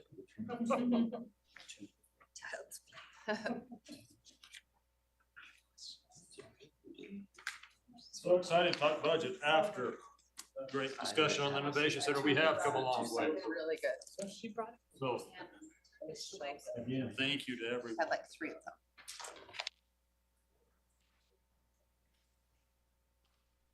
Did he send it to me? We have it on our things. if we want Okay. to Start. We're just gonna start. Keep in mind, couple things. Just gonna start on gonna go down as they're pulling it up. Just a couple highlights. I'm gonna hit the non-general fund general fund items today, okay? Come back in a couple weeks and hit the more general fund, but we did have a WPU increase. Thanks, Eric. It's up to 46.74, 4% onto that. Educator salary adjustment, TSSA, land trust all went up. Probably the last year though for the TSSA because of House Bill 110 that passed. CAPS Act going forward. That's a hit. But we had offsetting things in transportation, CTE. Even though they seem to focus on CTE, they did cut it. And same with SPED. We'll talk more about some of these things next week. Just really quick on some of our least revenue bond projects. Again, you know, we're talking innovation now, but a year ago we were talking on, you know, Eastmont, Jordan High. What's happening there, and a lot's happening at all these schools. Just to let you know, the parking lot at Jordan High will focus first. Parking lot's done. The first set of gender neutral restrooms should be opening this week. I think they were going to try to open them tomorrow, do a final clean today, so. The final mirrors and stuff is in. Awesome. The field house is coming along, footings going in. If you drive down the south end of the Innovation Center, you see all this steel. That is for the steel for the field house there at Jordan High being stored there. They're gonna look to move some of the weight equipment from the Innovation Center into the field house at Jordan High when we get it up. So we can use for it. The office is gonna have the vestibule, should be completed by the time school starts, and we'll be getting going on the auditorium. So lots of stuff happening there. Same in Eastmont. The drainage is done. They've done the pit for the new elevator. Gym floor will be replaced. This is June 2nd. A lot on the lot here because that's the day, Monday after school. Gym floor will be going in. And the same with some classroom upgrades, the media center, the cafeteria floor. So there's gonna, I think all these classrooms should be done at Eastmont by Christmas, if not before. So it's gonna be. They intended to be able to move around while they're We're working. actually gonna do, put in some pods and pull everything out and do 6 or 8 at a time. So we're 2 different crews, one's doing gym floors and another one's. We're gonna, one's doing gym floor, one's doing I elevator, want one's doing. people all over the restrooms. place There's when I gonna go over. probably be about 80 people in there at one Good. time, so I like a it. lot happening. Want to look like an ant pit. Yeah. You talk about a hive. That's it. Quarter Canyon still is going. The erection crew is on site. I don't think with the rain today and yesterday, these got started, but all the steel's there.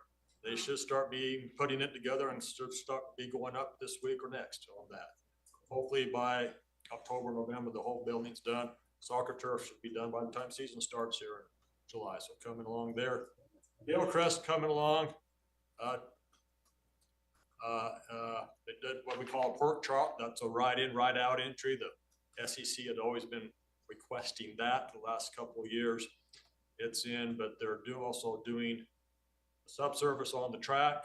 The turf starts in just in June, and that whole project should be complete by beginning of August for the football season. And then Innovation Center, they touched on that. The 20th, 2 weeks, we should have what we call the CMGC, General Contractor Construction Manager on site. Had a pre-bid, had 10 excellent contractors. This is a lot of visibility out there in the construction world. So we really never had 10 on a project. You also saw the prices there for each one.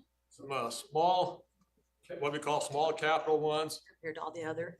Yeah. Indian Hills, that's out to bid. Closes a week from today.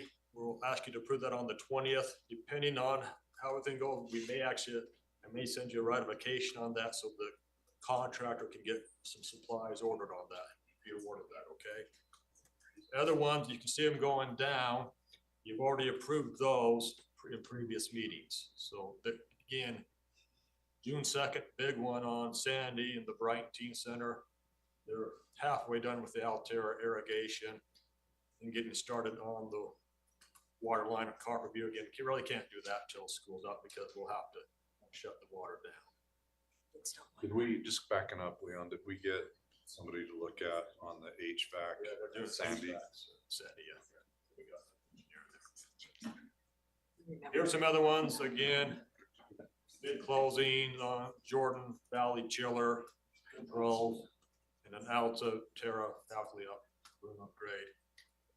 Again, we always look at these capital projects 1 year, always forecasting out how we're going to go down, 3 years from now. We're looking at some property sales ongoing and hopefully tapping into this new catalyst grant, 65 million. It's right up our alley for this.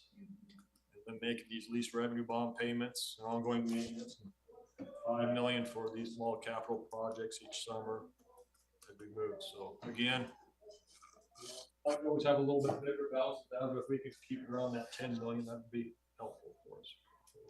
It's an emergency. Lease revenue bonds, keep in mind 3 different colors here. The orange ones were the ones we did 4 years ago. That was for Glacier Hills, Peruvian Park. And then a year ago, we did things for Jordan Valley, Jordan High School, for Stokers, Keysmont. That's the yellow. And then in the green is the Innovation Center. So you can see the bonds issued. Again, up to about 125 million after we make our payment here. It's a decent amount. But hopefully we can start paying that down. Again, they go out to 2040, staying around that 12 million each year going out, except for the last couple of years there. Going to switch to another fund, our debt service fund. This is our GO bonds from our 2 bond elections. There's where, you can see a red is the election we had in 2010. 2017 is the blue. You did authorize us to do a refunding. When we looked at that back in February, we were about $1 million in savings. The tariffs and the turmoil associated with them hit, and we actually went into a negative. So we didn't do them. Talking to Matt today, we're about $500,000 of savings. We'd like to see that go up a little higher before we actually pull the trigger and go forward with that, if you will. It's still on our radar to do, and the authorization is still there and good to do. We just, instead of hopefully being done in May or June, or could be to July or August, just so you know all that. Okay, this does assume that, but by the time we make our principal payment next year, we should be around that 300 million, which, when we were 450 a few years back, some of you may remember that. That's starting to cut it down. Bond writers always like to see this. 67% will be paid off in next 6 years. Part of it remaining in the last 7 years there. I want to talk about this because this leads into, when we talk in the new business about this boundary and possible school consolidation. Again, mapping out our debt revenue, our lease, and our general bonds, okay, all in one chart here. I put those together because, again, we have this a small break here and a small decrease here, and then room to layer on debt going forward. So, again, a possible scenario, if you wanted to look at, I know there's a talk about, well, what can we do about building a new school if we put 2 together, i.e. the Glacier Hills model we did, which was quite successful a few years back. You could probably look in 2029 in the fall, let's say August, September, December, of issuing maybe $100 million of bonds, making a few smaller payments here, then bigger payments here, filling in these gaps, even going out into the 40, 41, 42 if needed. You look at building 2 schools, then they would open in the fall of 31. Again, you're going to need about 18 to 22 months to build a school now. Technology there. And then you convert this debt into general obligation bonds into capital debt. That would require a tax hearing. Then you could, but the taxpayer, you keep the taxpayer neutral, if you will, okay? They're not going to pay any more. Actually, hopefully set it up so they'd actually pay less. But that is an option. Then you could repeat that a couple years later, just to keep that in mind, okay? Of course, with any type of bonds, you're going to incur interest costs rather than that. We'll just move quickly. to our couple of the Leon, funds. back up to that though real quick. So but if I understand it right, the law changing to pass a GO bond from simple majority to 60%, right? So, Or yeah, is that- I'm just asking because I think one of the things that we've talked about is to consider is, and this would be sooner than later, and it would obviously add more debt sooner. And I'm not saying that's the right thing to do, but if down the road, we have to go to a GO bond, to try to pass that is gonna be way more difficult. Well, it's gonna be impossible. So I'm just Yeah. proposing, is that something to consider that we, and I don't know how our communities feel. I mean, traditionally, all of our communities have really supported new schools, right? And so, even if we pass a GO bond, it doesn't mean that we issue the bonds then, but it would give the board and future board the flexibility to build those schools either with this plan or potentially sooner. But I'm just throwing that out, I mean, to think about. what's Rick referring to is a Senate resolution number 2 put out there and passed both houses. And it will go to the ballot in November of 2026, okay? And so that says, if you're going to pass pass anything that's gonna require a new tax or extend an existing tax, which we would be doing here, or new tax, it will have to, they're gonna put out there to change the Constitution to make it 60% rather than 50%. Okay, so I don't know how the state feels about that, the voting public. But to Rick's point, if you were going to do a general obligation bond, you'd almost have to either do it this fall, 2025, or at the same time this is on the ballot in 2026. To hedge your bets that it doesn't, that does pass, just so you're aware of that. That's So I'm just saying that in thinking about, some of the conversations that we're about to have with merging schools and closing schools potentially, or combining schools and building new campuses, the Glacier Hills model, I think that was genius. That was very successful planning, right? I'm just worried, I'm just thinking ahead, if we're to do that, I mean, some of the superintendents I know that are in states that require 60%, it's dead in the water. I mean, buildings that are 50, 60 years old, that they just cannot pass that threshold. So. The nice thing about doing it, and I don't know if this is the fall for it, but next fall, in line with this potential consolidation, is it would allow us to start sooner on schools, right? If we issue a bond in 26 instead of having to wait till 2029, and we can only do 2 schools every 2 years.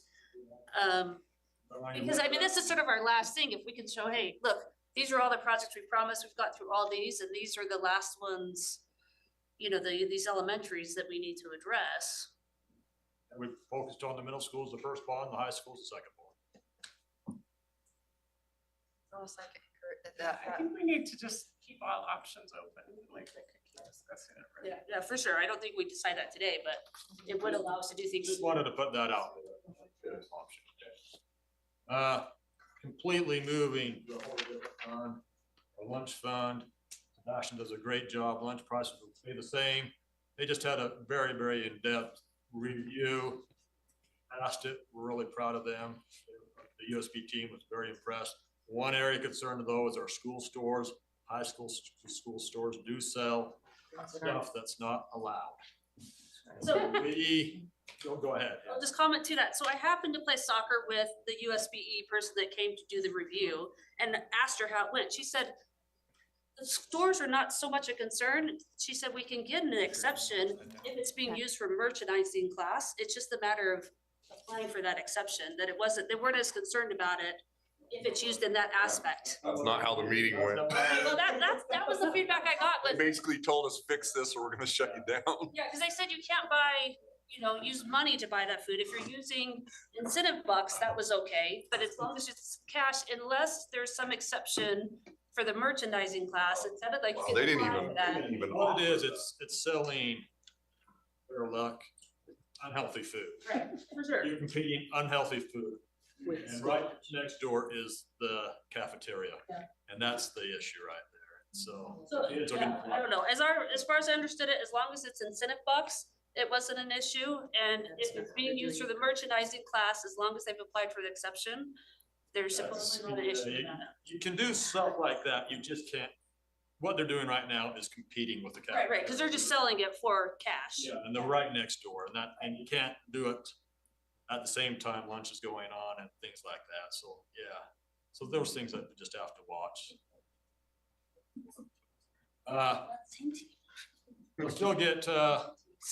We still got 6 schools that are gonna be on free lunch the next few years. And keep in mind, a bill passed that, there will no longer be reduced lunch, you know, they're either gonna be free or paid. And reduced lunch goes away, but, you know, they set aside 2.5 million. And if that doesn't cover it statewide, the districts have to pick up the rest. That's gonna be it. Half is not gonna cover it. That's not good. Wait a minute, hold on, sorry, can I just ask a question? I thought like the grade project people like got on this big thing about like covering school lunch for kids that can't afford it. I mean, like, how is that fitting in with all of this? Like, you know, the governor got on board, they did a big press conference, like, how does it relate? So what that is, that's paying off unpaid debt. Okay, Which is so it's not moving forward. But this is saying, hey, we'd rather not take any money, we'd rather pay for the whole thing So that's instead of gonna taking cost some money, us more which seems, if we run out of the two. They put $2.5 million towards the reduced lunches, but that's not gonna cover it all. yeah. Okay. Yeah, roughly 3 or 4% of our student population on lunch. Does it cover the reduced lunch for students that are not in a Title I school? Any of our They're- reduced lunch again, kids? They're free in the title. There's not gonna be enough money. Free in Title I, but everything else, It's based on our percentage, there's no way there'll be enough money. You say that's breakfast and lunch? It's both, right? No, I think it's just lunch. Or just lunch? We need, That's what I- And then charter schools, our health insurance, big, you know, we've kind of stabled out, but we've had a couple big hits in April on our insurance, but you can see our price per member. It's really. weather got better, everyone went outside. Just like recess, get your Band-Aids.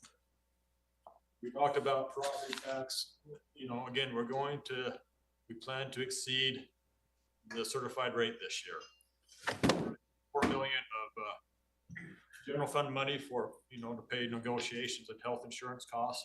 And also 2.6 to pay the bond payment at eBay. This is how it will look on an average home that went 700,000, 724,000. Just under $70. See the amounts there. Slight drop in the debt as that will go down. Looking at a tax hearing on August 5th, the county does set those. Did the bill pass where we were asking for them to admit that they were taking district money for the That- state? The governor vetoed that. So that's not gonna happen. Good, just double checking. That's a good veto. It was a good one. Can only pick one. We'll have some more stuff in the next meeting. June 3rd for a round table, but then on the 17th, we're asking to pass our budget for next year. okay, thank you, Leon. Let's just have a 5-minute break. And we'll start. Thank you.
Welcome to the business meeting of the Canyons Board of Education. Today is May 6, 2025, and we're meeting at the district office located at 9361 South, 300 East in Sandy, Utah. I would like to excuse Mr. Andrew Edel from our business meeting tonight. The first item on the agenda is to approve the agenda for today, May 6th. I would like to make a motion to approve the agenda for today, May 6th, but with the following changes. So on, under new business, I would like to adapt it with replacing item D with the previous policy update that was going to be held in study session. And then the new item E will be policy update as listed under new business currently. And then item F will be long-range planning update. Okay, thank you. We have a motion. Is there a second to that motion? I'll second it. Okay, thank you. We have a motion and a second. Is there any discussion to that motion? Okay, seeing none, I'll call for a vote. All in favor, say aye. Aye. Any opposed? Okay, that motion passes unanimously. The next item on the agenda is the Pledge of Allegiance, and today we will be led by Oak Hollow Elementary Principal Julie Moots. And then after that, we will have school highlights.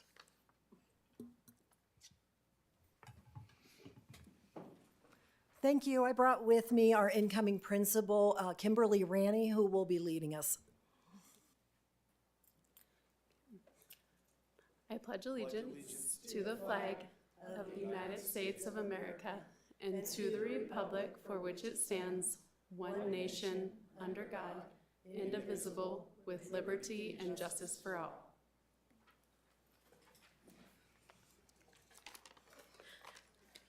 Well, thanks for having me. This was sort of weird. If you probably know, I'm retiring at the end of the year. So it's 38 years in education, but I always say, well, my last 10 at Oak Hollow have been the absolute best.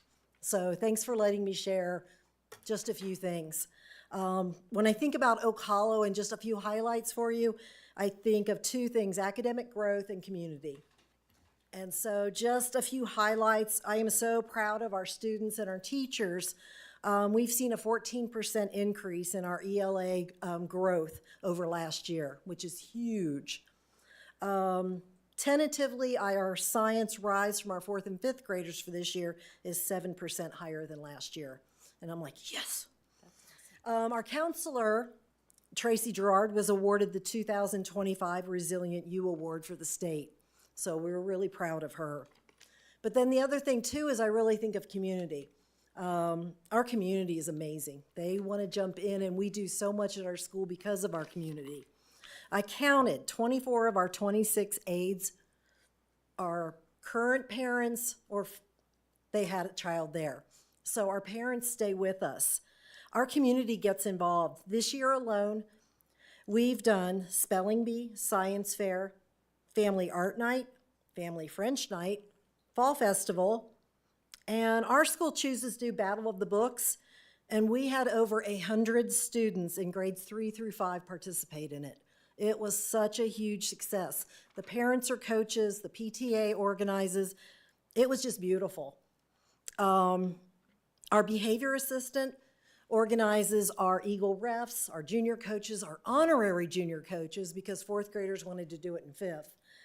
And she trains them.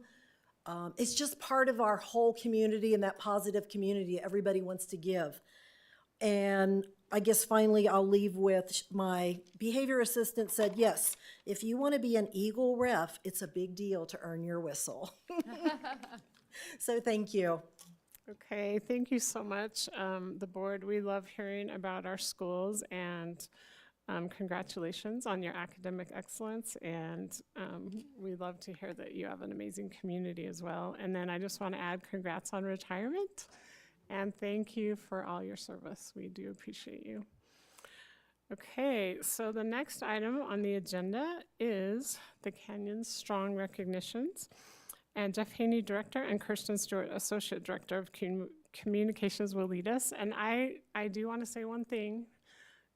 Congratulations to all our teachers and thank you because today is National Teacher Appreciation Day. And I do believe we have the best teachers anywhere in the state. Anyway, thank you. Thank you to teachers. Yes, indeed. Thank you to our teachers. In fact, one of our most recent board meetings, we celebrated the good works of our teachers by naming our Teacher of the Year. Teacher of the Year in the Canyon School District is Lucia de la Cruz Rodriguez from Midvale Elementary School. And I'm very proud to announce that in recent days, we officially forwarded her name as Canyons District's nominee in the Utah Teacher of the Year selection process. So thank you to all of our teachers. The Board of Education recently honored all of our Teachers of the Year, gave them a Crystal Award, and upcoming is our Canyons District Night with Real Salt Lake. We'll look forward to seeing our entire community with Real Salt Lake and cheer for all of our Teachers of the Year at halftime on the field. So President Schill, we appreciate this time that the board grants us to recognize the achievements of the students and employees in Canyons District who truly have gone above and beyond in their pursuit of excellence. Mrs. Moots has already left, but I actually wanted to thank her for a second. Mrs. Moots was the assistant principal at Midvale Elementary School when my son went there. And Jaden and Mrs. Moots had a very close relationship because Jaden's naughty and he was in her office all of the time. But to this day, he's 22 and he asks me how Mrs. Moots is doing. She was a fantastic administrator at Midvale, and she's been a fantastic administrator at the schools that she's been at. So I wanted to thank her for the friendship she extended to my son when he was a Midvale Mustang, and she was there too. Now, to start our recognitions tonight, we'd like to present to the board an award that is given as part of our focus to prepare students for careers in the 21st century. Now, it is no secret that Canyons District is transforming the former eBay building. We spent a significant amount of time during study session talking about our plans for our new innovation center. And this center will be geared toward training our students for jobs of today and for tomorrow, and that also includes CSD TV, which is our streaming service that is broadcasting events like tonight's Board of Education meeting and also teaches students the ins and the outs of the electronic media industry. In fact, we're streaming that right now. Hello to all of those at home watching board meeting.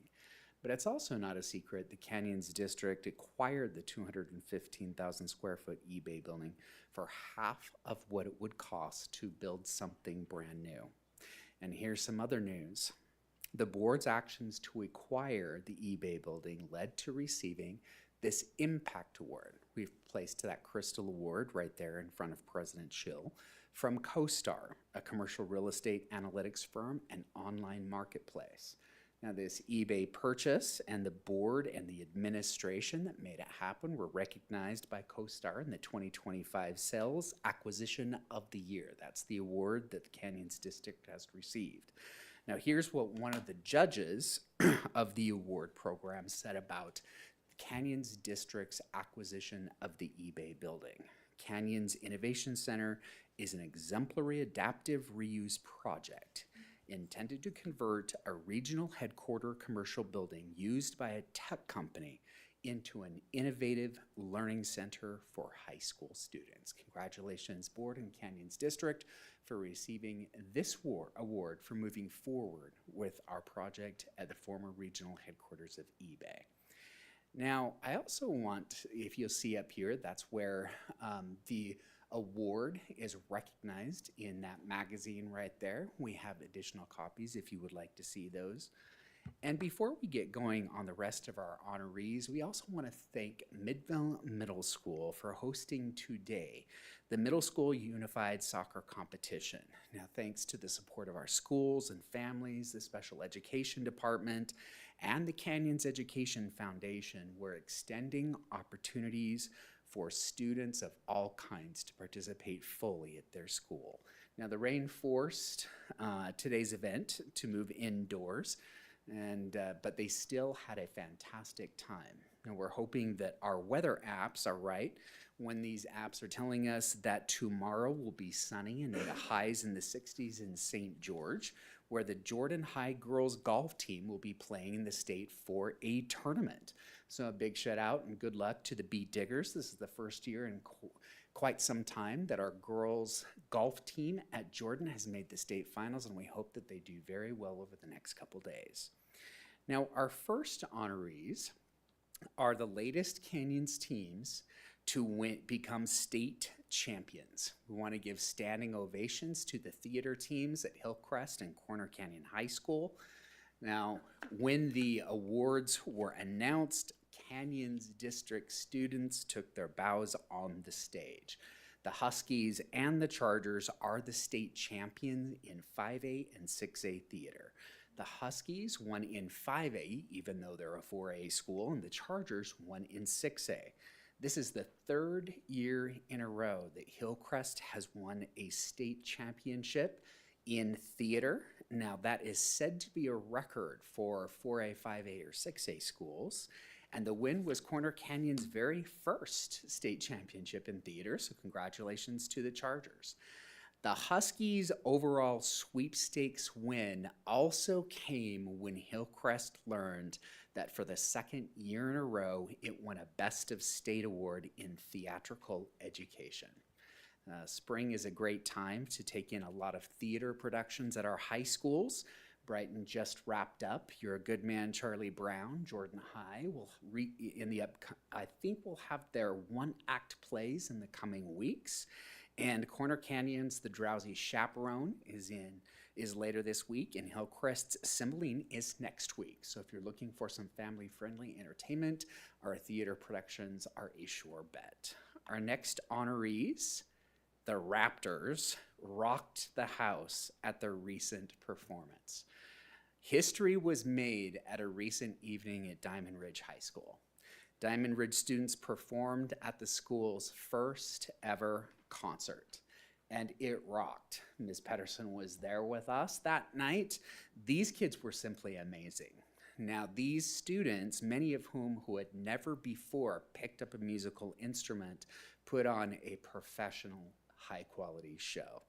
Now, this is the first year we've had a music program at Diamond Ridge. It's rare for alternative high schools to have music programs, and ours has been a massive success. Thanks to the work of school administrators Amy Betker and Jared Tucker, and Mr. Brandon Lupas, who is the school's first ever music teacher. They have really put in a lot of hard work to get that program going. Now the school now has a drum line and a rock band, and they both brought the house down. They played songs made popular by Metallica and Black Sabbath. It's also worth noting that Mr. Lupas, the music teacher at Diamond Ridge, is an Alta High School graduate. He came back to Canyon School District to teach in Canyon School District. Now, as Brandon was instrumental in starting the music program at Diamond Ridge, he started at Alta High School. He was a student and now a colleague of this guy. Our next honoree, Alta High's instrumental music director, Caleb Shabasteri. He was recently honored by Sandy City as the Mentor of the Year. The award was part of the city's One Sandy Honors Program. And Sandy Mayor Monica Zoltansky visited Alta High School recently to give Caleb the award in front of his students, because Caleb decided not to go to the award ceremony because the orchestra concert at Alta High School was the same night as the night where he would receive the award. He opted instead to be with his students instead of going to get his award. So Sandy visited his classroom and gave him the award in front of his students. We also want to give a big thanks to Caleb and Maddie Lupus at Alta for arranging for the drum line to go to Life Skills Academy today to teach our life skills students about instrument and rhythm and music. And this is all part of their lessons to become a little bit more ready to live and work independently. I've seen the photos and video, and those LSA kids loved playing alongside the kids from Alta. Our next honoree is a finalist for a major award through AVID, the program that we've embraced as an academic support to prepare students for college and career readiness. Congratulations to Jay Rudell, a longtime Canyons educator who now works in the instructional supports department. We're proud to announce that Jay has been nominated and selected as a District Leader of the Year finalist in the AVID Global Achievement Awards. Mr. Rudell is now among 4 nominees in this category. It recognizes his dedication to AVID's mission, so congratulations to Mr. Rudell, and best of luck in December at the national conference when they will announce the winner. And we also want to note 2 big awards won by our school nurses. We're beyond thrilled that Canyon school nurses Jen Gerard and Tara Aka won major awards recently. Jen, our head school nurse, is the Utah School Nurse of the Year. So congratulations to her. The board earlier this year gave Jen an Apex Award. She does fantastic work coordinating our nursing services. And Tara received her award for working with Jen and the other school nurses on providing vaccination clinics to our community. She won the Silver Syringe Award from the Utah Immunization Program of the Utah Department of Health and Human Services. So congratulations to both of them. Now, Canyons District made national news with this Corner Canyon graduate. Congratulations to Jackson Dart, a former Charger. He was drafted by the New York Giants in the first round. He'll be headed to New York. He has a personal connection to Canyons District beyond the fact he graduated from one of our high schools. His aunt, Katie Campbell, works at Hillcrest High School. She's the assistant principal there. And she told us that it was an exciting night when he was selected to go in the first round of the draft. The next honorees made headlines as well with their achievements, and it extended our streak of having Sterling Scholars Awards won by Canyons District students. A Corner Canyon High senior was announced as not just their Sterling Scholar in computer technology, but was the overall General Sterling Scholar. Congratulations to Emily I. She had a magical evening when they announced the big winners of the night. We also had a winner in instrumental music. Blake Hollinger captured the top award, and we had 2 Hillcrest students named runner-ups in their category. So congratulations to all of the students who won big awards at the Sterling Scholars competition. And can you believe it? We're finally to the very last slide. We've had a lot of accomplishments. Congratulations to Jordan High's Ainsley Stevens. She was one of just 16 students selected to be a state officer in the Utah Association of Student Councils, the only in Canyon School District. She'll do a fantastic job representing Canyons District, Jordan High School, and the interests of students as they work with such groups as the State Board of Education, the Governor's Educational Council, and the Utah Association of Secondary School Principals. So congratulations to Ainsley. Whew, that is a lot. President Schill, thank you so much for granting us this time to celebrate the achievements of those in Canyon School District. As a little reminder, the first ever pickleball tournament is this Saturday at Pickleball USA. For those of us who have had to play against President Schill, she has a wicked serve. So those of us who will be lucky to play with her, they'll probably win. But we hope to see everyone, Canyons District employees, come to our first ever pickleball tournament. It's also a fundraiser for our Unified Sports Program offered through the foundation. President Schill, thank you so much, and we turn the time back to you. Okay, thank you, Mr. Haney. We love to hear about all our teachers and students that are achieving. So we have now come to the patron comment portion of our meeting. The board often designates time in meetings to listen to the patrons of the district.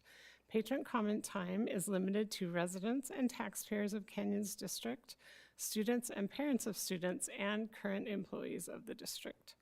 Patrons may provide board members with written comments, written documents, And these documents must be submitted to the board secretary at the meeting or emailed to the Office of Public Communications by noon of the day following the board meeting.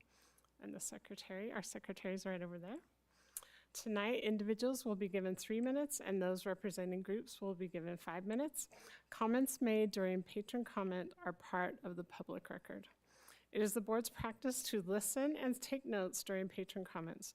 The Board of Education does not discuss matters that are not on the meeting's agenda, nor engage in public comment on individual students to protect their privacy or employee issues. If a patron wants to comment on a district employee's character, professional competence, or mental or physical health, the board requests that those comments be submitted to the board in writing.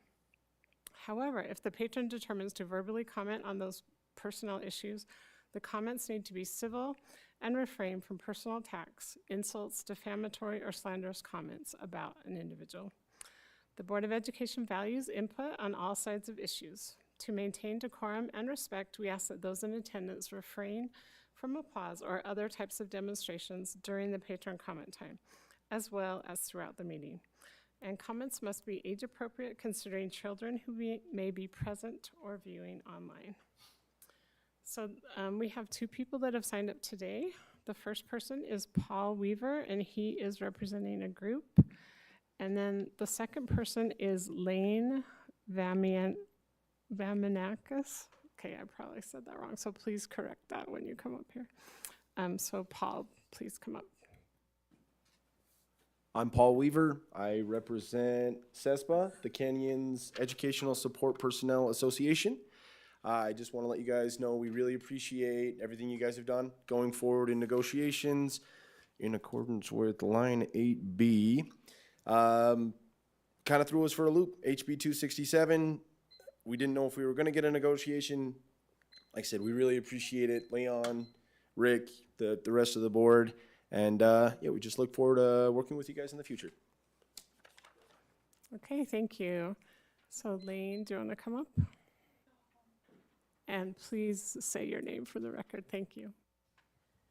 Hi, thank you. I'm Lane Vamianakis. I'm a parent of students at Willow Canyon Elementary, and I just wanted to come and speak regarding the new business item F, regarding the boundary enrollment and school consolidation. I'm here really just to get some information, but I do feel that when you guys are going through the process of figuring out where to close which schools, I think it would be nice if there could be some flexibility provided to those families in the permitting process in order to maybe facilitate some of that stress and anxiety of our communities that are going to be like greatly impacted. I would appreciate some flexibility in that permitting process to enable us to maybe stay with specific teachers or specific friends or specific things that will help our children kind of go through that whole process, because that's a really huge impact on our community. So take that into consideration. That's all. Okay, thank you very much. Okay, now we are on to the consent agenda, and I will now take a motion, and whoever makes that motion, please read all the items.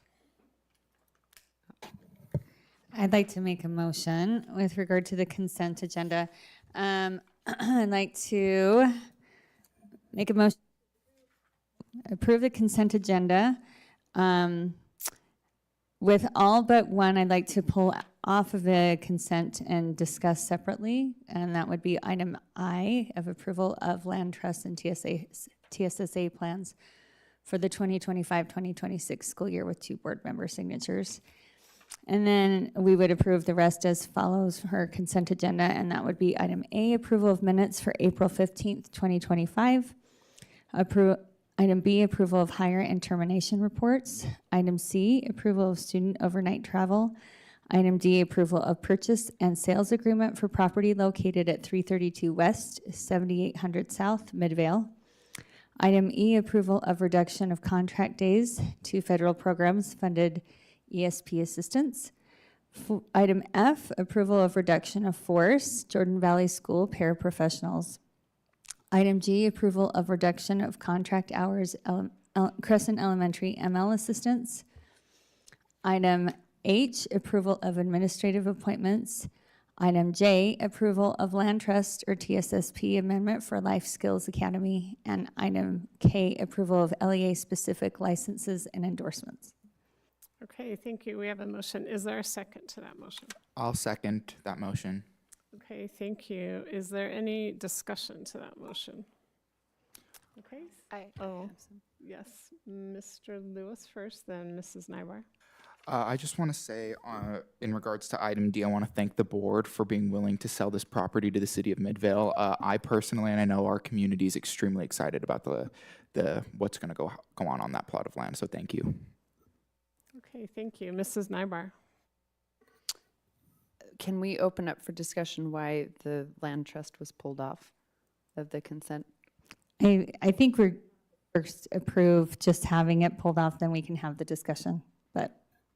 Well, just one clarifying thing. I was talking to Alice today, and the approval is just that that all of the plans are approved by May 10th, but it's for tonight.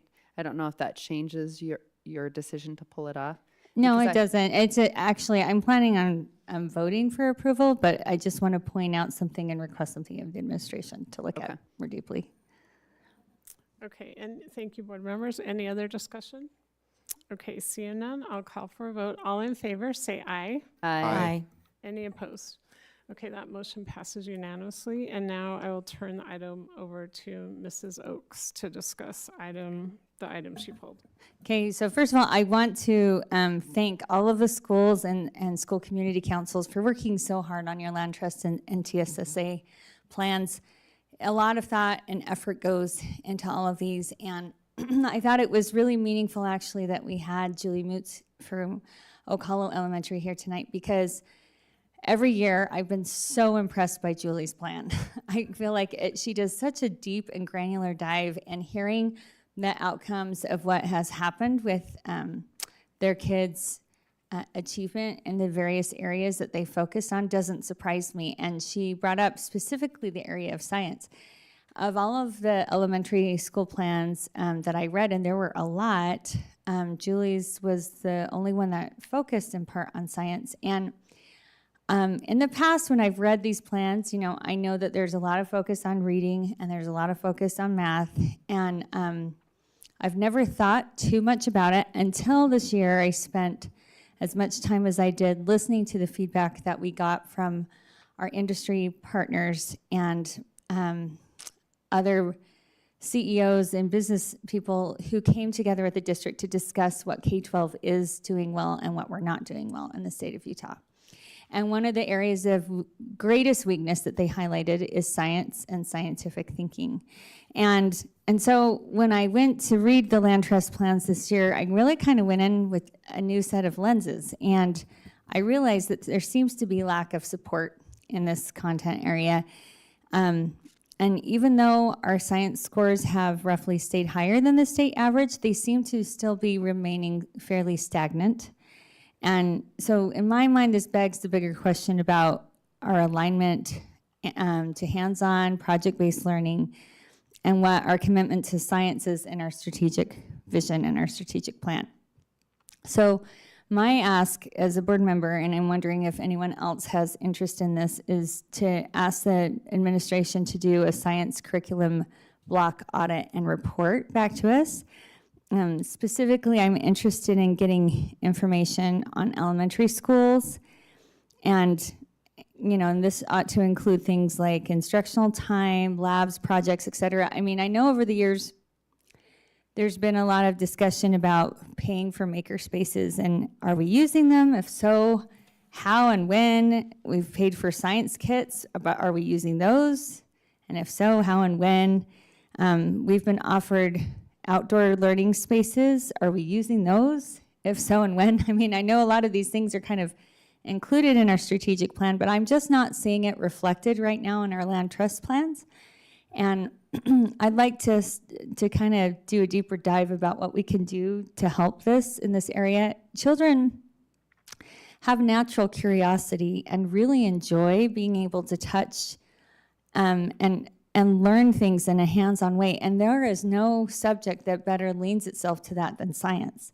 And I don't want to lose this opportunity that we have from a very early age to instill that curiosity in kids. And I know there's a lot that we're asking of our teachers, and so part of me wonders, are there things that need to be pulled off and cleared in order for us to be able to do that? I'm not sure.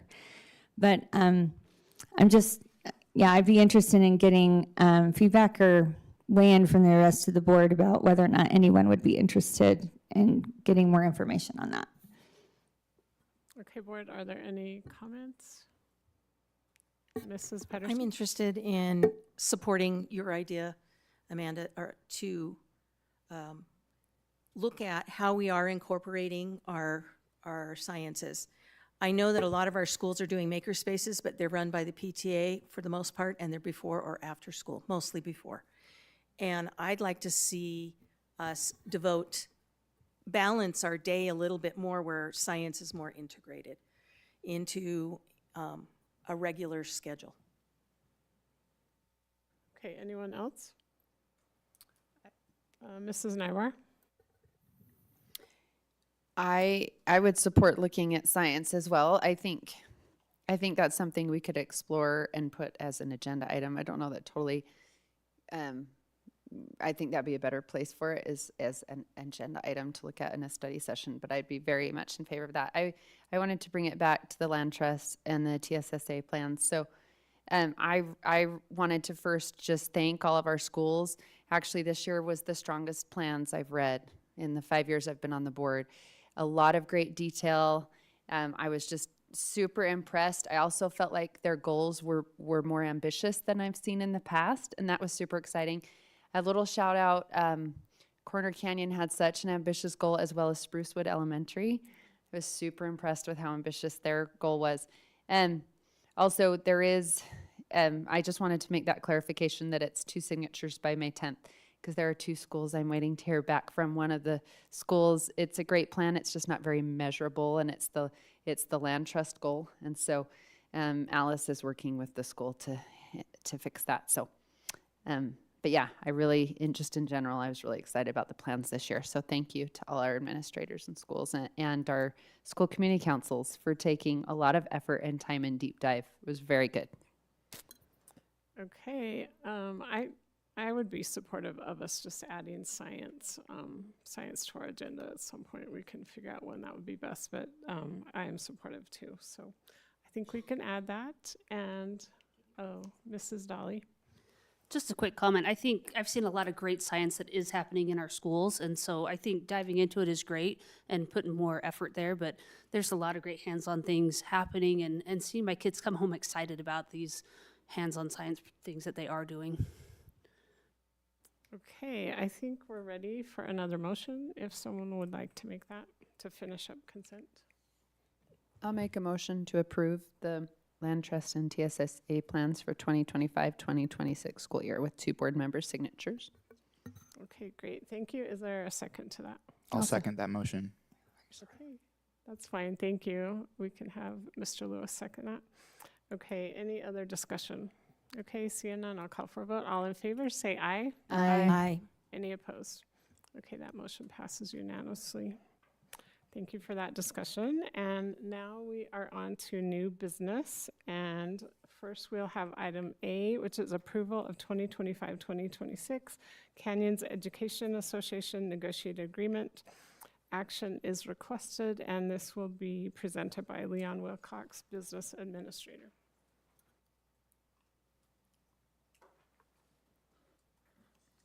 Thank you, President Schill. We have completed negotiations with all 3 groups, the teachers, the ESPs, and the administrators. We're asking for your approval of those here tonight. Couple things in common, so I'll just address these as these go throughout all 3 groups. So when I come to that specific group, I will not repeat this, but a couple things. One, we will be on the insurance for all 3 groups. The district will pick up a 6.5% premium increase. Employee premiums will remain the same for our 2026 plan year. But deductibles will be increasing for that 2026 plan year. You can see those on the agreements. On the traditional plan from single, from 900 to 1,200, couple and family from 27 to 3,600. Then on the high deductible plans, 1,650 to 2,000 for a single and a couple or family coverage, from 3,300 up to 4,000. These will save the district approximately $850,000 with those increases as well. Again, we've had as of all companies, a big hit on insurance this year. Also, to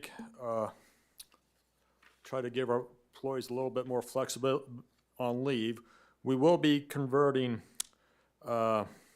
increasing the personal leave allocation from 5 to 6 days per year that they will earn. We will actually take the 1 day off from their family sick, so they'll have 1 day less of that. They can now use 8 days rather than 7 of personal leave going forward. Again, that will be for all 3 groups. And it also should be said that House Bill 267, as you know, was passed by the legislature, signed by the governor. Signatures were gathered. They have been verified by the lieutenant governor. She did place a hold on that bill today, going forward for the next 5 days, as it was supposed to be implemented tomorrow. Then after 5 days, the governor will have a decision to make. So that's the status of that. If he places a hold on it, those negotiated policies will still remain negotiated until further action of the vote. So again, that's for both negotiated policies for both ESPs and for our license. So I'll now get to just the specifics of each motion, then we'll ask you to approve each one individually. We'll start with our CEA agreement. I want to thank those who participated in the negotiations with the CEA. That would be Rebecca Allen from Albion, Mitchell Atencio from Corner Canyon, Julie Bean from Jordan High, Natalie Day from Quail Hollow, and Kathy Smith back here from Altera. What we've agreed to there is the whole package, I should say, all 40 pages of it is on board docs, so I'm just going to hit the summary. Again, the educator salary adjustment has increased by $1,446 up to $10,350. The TSA increased by $90. We will grant increment levels of $950 per each increment, and also calculate a 1.51 cost of living adjustment as well. So what that does is that will give each teacher a $3,540 pay increase from this next year compared to this year. Again, it's a dollar amount for each teacher. The average teacher this year makes about $76,300. That would equate to about a 4.6% increase next year. So our average teacher will make just under $80,000 next year. So that's thank you to the board for getting us to that point. That is a couple other things on that. The 32 hours of paid professional hours will still continue at their hourly rate, and we will be giving each of our Title I teachers a $1,000 stipend that will be paid from Title I funds, and middle school budgets for their activities will increase from $2,500 up to $3,000. So that's the summary of the agreement. Again, the whole one's on board docs. Just want to say thank you, a big thank you to all our teachers.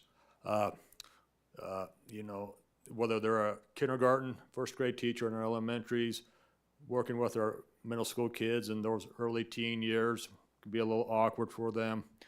Whether they're in high school, working with our arts or drama or a band, coaching our kids in athletics, or, you know, I have to mention my boy took an AP test today.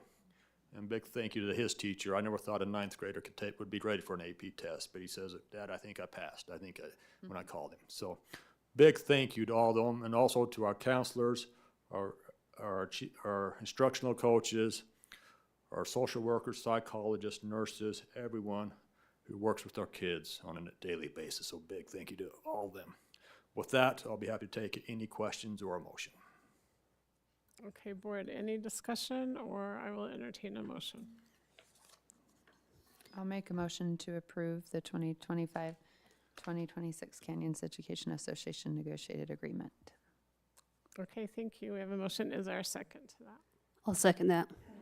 Okay, we have a motion and a second. Any other discussion or questions? Okay, seeing none, I'll call for a vote. All in favor, say aye. Aye. Any opposed? That motion passes unanimously. Now we'll go on to item B, and that is the approval of 2025-26 Canyons Education Support Professionals Association negotiated agreement, and action is requested, and Mr. Wilcox will continue to present. Okay, for our ESP agreement, again, you've heard from Paul minutes ago, but I just want to acknowledge the team here. If they could just raise their hand as I read their name that we met with. That is Matt Potts from Facilities. He's their president. Angie Villaveva from, hope I said that right, from Butler. Close, okay. From Butler Middle, she's the nutrition manager. Brandon Wolf from Facilities, our energy team lead. Brent is not here. Brent Marcus, he's our custodial coordinator. Brett Wolf, Hillcrest, the registrar, and Kathy Collins, media technician at Canyon View. Again, big thank you for them. Again, we've already hit the insurance and the leave pieces, but the financial package is we will fund steps. That's about a $1.8 million cost, about a 2.32% increase over this year. We also find that 1.51 cost of living. That is a cost of about just under $2 million for that. That will put the starting base salary for any position at $15.70. For those employees that are topped out, and we appreciate all those who have been with us those 10 plus years, we have about 320 ESPs who have topped out on their salary schedule, been with us a long time, and we appreciate their loyalty. We'll give a $650 one-time stipend on their November 30th check. We've also paid those hourly ones a $200 stipend regardless of the number of hours worked on that same check if they're topped out. We will fund a $1,000 bonus. Again, the state funded a $1,000 bonus to all ESPs who work in schools. We will also extend that to all district level ESPs as well. Anybody who does not qualify for that. Around 160 would qualify for that. So again, the whole cost to this package is about just 4.27 million, or about 5.4% above this year's compensation base. Again, big thank you to whether you're a bus driver, bringing our kids to school every day, in the lunchroom, working in facilities, or keeping our buildings clean or maintained, fixing our computers, working with our principals as their administrative assistants. A big, big thank you to all our ESPs, big backbone of this district to keep it going every day. So thank you to them all. And with that, I'll ask any questions or a motion. Okay, any questions, comments, or I will take a motion now. I'd like to make the motion to approve the 25-26 Canyons Educational Support Professionals Association negotiated agreement as presented. Great. Okay, we have a motion. Is there a second to that? I'll second it. Okay, thank you. Any comments or questions, discussion? Okay, seeing none, we will take a vote. All in favor, say aye. Aye. Any opposed? That motion passes unanimously. So, Mr. Wilcox, back to you. Yes. We'll now hit the administrators. Again, want to thank those who met with us. That was Elsina Celine from Granite, Kirsten Draper from Crescent, Chip Watts from Draper Park, and Dr. Bruce Eschler from Jordan High. What we agreed to there was step increases. That's about $227,000. 1.51, same as the other groups. COLA, that's about $384,000. those administrators who are topped out, and we have about 52 of them, we will fund as we've done in the past several years, a 1.25 stipend for that. And then administrators were not included, unfortunately, in the ESP bonus provided by the state. So we will go ahead and provide each administrator a $1,000 bonus payable on their November check for that. So again, they will still have the same insurance leave that we've already hit as well. Again, thank you to all our administrators who really do a great job of leading this district. Jeff mentioned Julie Moots. I want to mention her as well. 10 years ago, my little boy was starting kindergarten. Julie invited us in, took him by the hand and gave him a tour of the school. So big thank you to all those administrators. We have principals. We have 100 plus just like Julie who do a great job caring for our kids every day. So thank you to them all. Again, turn it back to you, President Schill. Any questions or a motion? Okay, board, are there any questions, comments on this administrative agreement? And if not, then I will take a motion. I move to approve the 2025-26 compensation package for Canyon School District administrators. Okay, thank you. We have a motion. Is there a second? I'll second that. You can pick. You got it.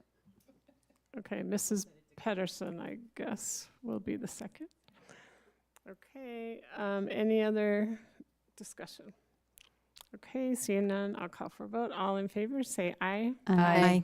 Any opposed? Okay, that motion passes unanimously, and thank you, leadership, for being here. We appreciate you guys, and also CEA in the back. We appreciate you guys always being here at our meetings, and we appreciate negotiating with you. So we are glad we can continue to do that. Okay, so now we will just move on to the next item on the agenda, and this will be item D, and that is, first we're going to talk about the policies that were supposed to be in study session. So we'll turn the time over to Jeff Christensen, our Assistant Legal Counsel. Thank you, President Schill. I tried really hard not to have two back-to-back policy agenda items, but you had to listen to Leon for 6 or 7 tonight, so maybe we're all right. So again, all of these are for first reading, so if you have feedback, please provide it to the policy committee, and I can try to review what's here. Again, most of these that we're discussing here are legislative updates that are required by state statute, and I've referenced in the presentation and in the memo the relevant bills. So the first is policy 300-06, student transportation. As a result of HB 161, we have a transportation policy, and this adjusts the mile length for our 6th grade middle school students that used to be 1.5 miles but will now be 2. And you've had this discussion already in our business meetings previously and in study session. This just makes this adjustment in policy moving forward. Our student conduct and discipline policy, there are 3 bills that impact this policy. SB 223, the bullying amendments, SB 170, school discipline amendments, and SB 249, student integration amendments. As outlined in the memo and in the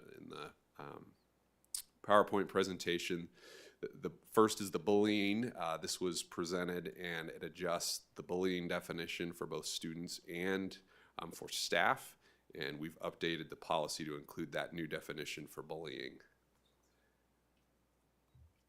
In SB 170 with school discipline amendments, we have here new definitions for emergency safety interventions and their associated terms, and what we've done is included those new terms and also the relevant portions of the statute addressing that you cannot inflict corporal punishment and how to address emergency safety interventions.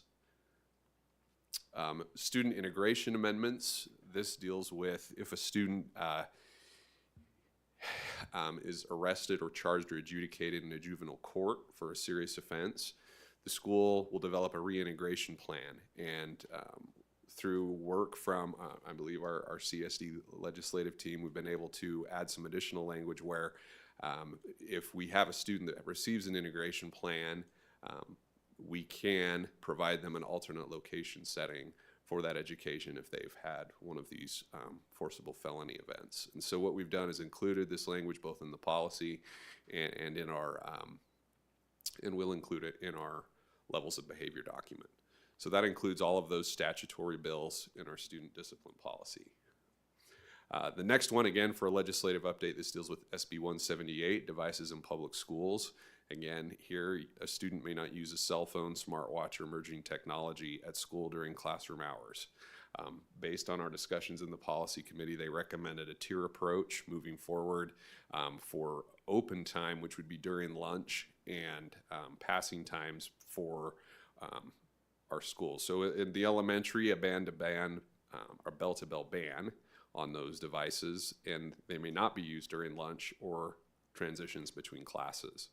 At the middle school level, a little bit less restrictive, where they could use it only during lunchtime, and in high schools you would have passing and during lunchtimes to use those devices. Considerations for all grades, this was recently raised. Teachers and administrators may authorize an exception to those parameters for a student's IEP or 504 accommodation plan. So there's language where there may be a need to address the use of a device in a different way as outlined by those accommodation plans. And again, schools may implement a stricter policy if approved by the principal and school community council. So our policy will set the floor, and schools could be more restrictive as needed.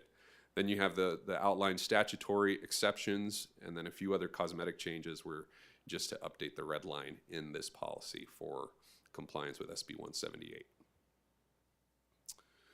The next one is open enrollment, school admissions, and school moratoriums. This one, there's statutory language where if a student enrolls in kindergarten in another state and then moves to Utah and they have already been enrolled and are under the 5 years old requirement on September 2nd, they can be enrolled if they're coming from another state. So we've updated that language from statute. And we also updated our open enrollment application and rejection of applications and open enrollment appeal language.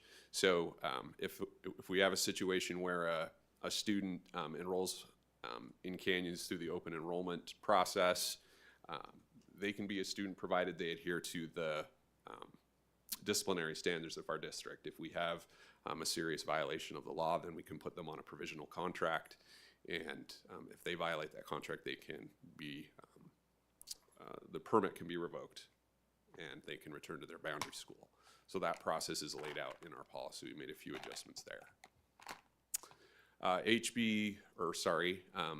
Policy 534, HB 288 deals with publication immunization amendments.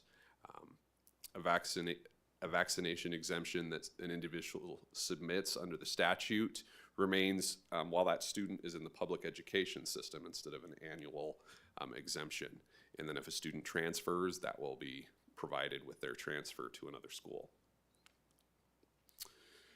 Student attendance, homeschool amendments. The requirement for homeschool affidavit signed by a parent or legal guardian for homeschooling has been eliminated. Based on the recent legislation, a parent or legal guardian only provides a one-time notification to the child's district of residence. So in that policy, we've just struck the language that dealt with the homeschool affidavit. And then what it requires now is that one-time notification. And once we receive that, then we provide an acknowledgement back to the parent or legal guardian that provides that notification. In policy 542, medication and school amendments, this policy updates our medication in schools for epinephrine nasal spray. So a CSD school shall permit a student to possess an epinephrine spray or injectable epinephrine rescue medication to self-administer. And the policy outlines what's required for them to be able to do that, which is consistent with some of our other medications, getting an authorized statement from the doctor and acknowledging that the student is capable and responsible for being able to possess and administer the medication. All of those are legislative updates required by state statute, and we have a couple additional policies for first reading that are just primarily cosmetic and cleanup. In our fiscal accountability policy, we brought this to you earlier this year in March, but it was about the time of the legislative session and we were updating a couple of other issues. Now we're bringing it forward just to clarify that joint PTA and school fundraisers are not allowed, and to request a proposed itemized budget from high school groups that are seeking approval for fundraising. So we went back to that policy where there were a couple of sections we weren't able to address while our external relations team was at the legislative session, as we've been working through our fiscal accountability and our finance policies. So that's brought back forward for first reading. Small unmanned aircraft systems. This is our drone policy, and it's essentially, it's not a state legislative update, but frequently the federal government will update their circulars or their updates regarding federal aviation. And so this relates to drones on school property. And so that their update is that they provided some new definitions and also some considerations that we need to have in place if we're going to operate a drone on school property. They have to be approved by risk management and provide their proof of registration and airspace authorization because we're near an airport. The last one in this group of policies, again for first reading, is after considerable discussion over several meetings about our student overnight travel policy to simplify our process for discussing district travel. We're proposing a new district travel committee that would be comprised of 2 board members appointed by the board president, the business administrator, assistant superintendent, director of high schools, and all high school principals, and director of accounting. The draft maintains this new policy, or this new policy includes this new committee, and then they would approve meeting annually or more during the year to approve travel. And so our thought behind bringing this forward is to move away from board-approved travel in board meeting and move it to a committee that would meet periodically. The other component of this policy is that we have situations that occur on a regular basis where a group may need an additional rental van, or they need to adjust how many days they may be traveling. And in looking at some other districts, the proposal was to simplify our process, move it to this committee that can meet more frequently, and one, reduce the work for the full board at looking at travel, and also streamline some of our provisions moving forward. I guess 2 items of note that were proposed by the policy committee in looking at this that I think should be noted for the board. Again, this is for first reading. You can provide feedback to the committee. We've always had student supervision issues, but we want to propose providing an additional chaperone agreement. That we always have chaperones that are BCI background checked and it must be 21 years of age. But we want to give some additional protection to students for those chaperones that attend while they're engaged as a chaperone, that they are responsible for student supervision and a code of conduct. We're also looking at maintaining our travel gross expense cap, the 2-tier expense cap, and the itemized budget that I mentioned earlier. And then one other issue in our transportation and lodging, we want to look at providing a little more latitude for places where students and groups can travel to through VRBO and Airbnb, but also looking at several school districts to protect students that travel in overnight to 1 bed per student and have separate rooms and restrooms based on gender. This will incur an additional cost, but in meeting with the policy committee, given the nature of overnight travel and students in rooms, we feel it's appropriate to require that 1 bed per student. I can answer questions regarding those policies. Again, the majority of them are legislative, and then again, these would be brought back at a later meeting for consideration. Okay, board, are there any comments or questions just while we're discussing this? And thank you, Mr. Christensen. This is a lot of work. Anyway, Mrs. Oaks? Thank you. This is a ton of work. Policy committee has a heavy lift. So, first, this is this shorter question. Is the policy regarding the drones? So I know one of the things we've talked about is having a drone program out at the Innovation Center. So I'm just curious whether or not teachers or those who are familiar with that curriculum or teaching how to fly drones were consulted in the formation of the policy. I'm just trying to make sure that we're not creating something that is going to tie our hands later of being able to meaningfully teach this. Yes, we've had those discussions previously when we drafted the policy. The update, if I can, I don't have it here, but it's on board docs. They just updated some of the definitions that are included for line of sight and some of the parameters for what's required. So there aren't any new requirements. What the policy specifically requires is that if you're going to fly a drone, you have to register with 2 entities, primarily for altitude, and so that the aviation centers that are close nearby are aware of its use. And so we would have whatever program is engaging in drones would have those requirements to register if they're going to be engaged in the process of flying drones. So even if they're in the process of learning? Yes. Okay. Yep. All right. That was my first question.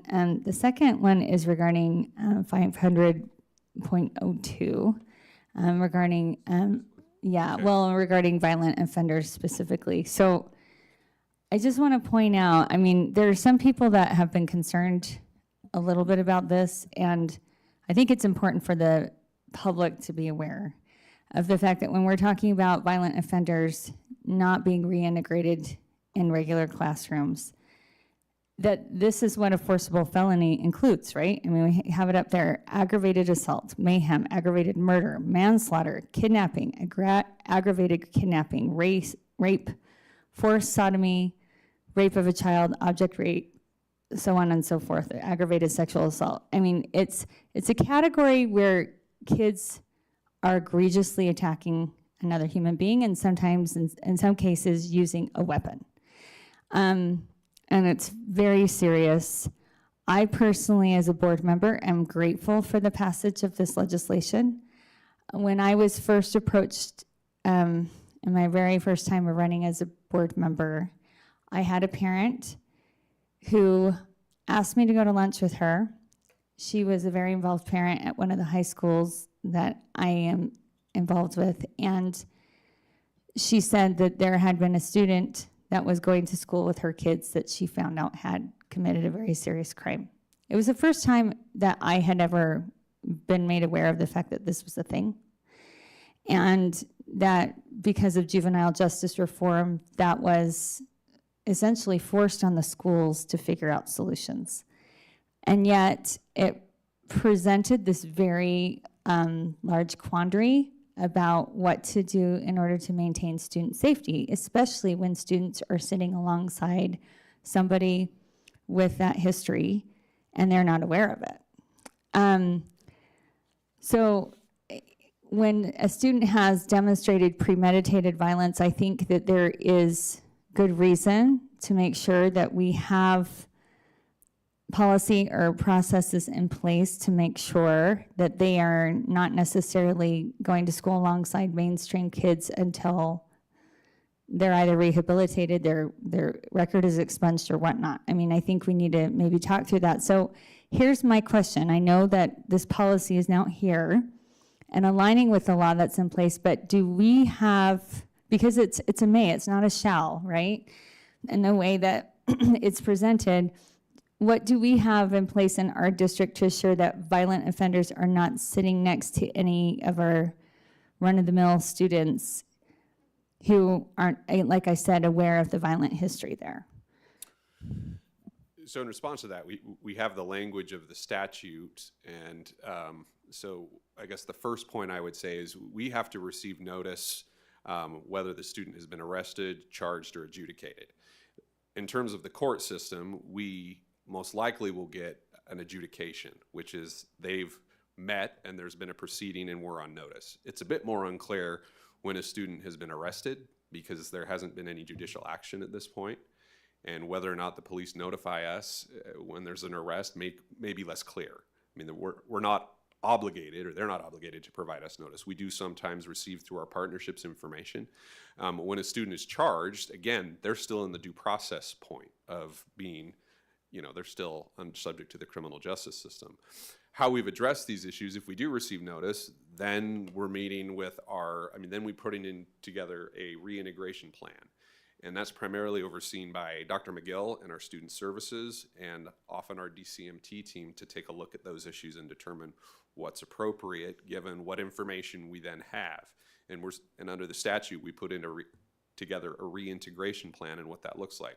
What this new bill does allow us to do is, we haven't had on the table where we shall integrate. We now have available alternative education options for the student, which potentially could be online or other support. So that to the extent we have information and we have concerns for student safety, that's how we would address it, and looking through those issues. So it's outlined in our levels of behavior document where we do have to meet. We have to meet within a certain time frame and make that reintegration plan. So that's how it's addressed. Brian, again, that's an area that I don't oversee particularly, but it's handed through our student services. And I don't know if you want to add anything, Brian, to that, but essentially, in terms of the policy, we're adding in the new bill. We have been working through this process with our partners that are providing us information through the adjudication process. I think it's something that a lot of school districts are trying to balance, is we receive information from the criminal justice system and how to appropriately provide education and also maintain student safety. I think this is a great bill to allow us alternative paths so that we do have means available to still provide education while maintaining safety.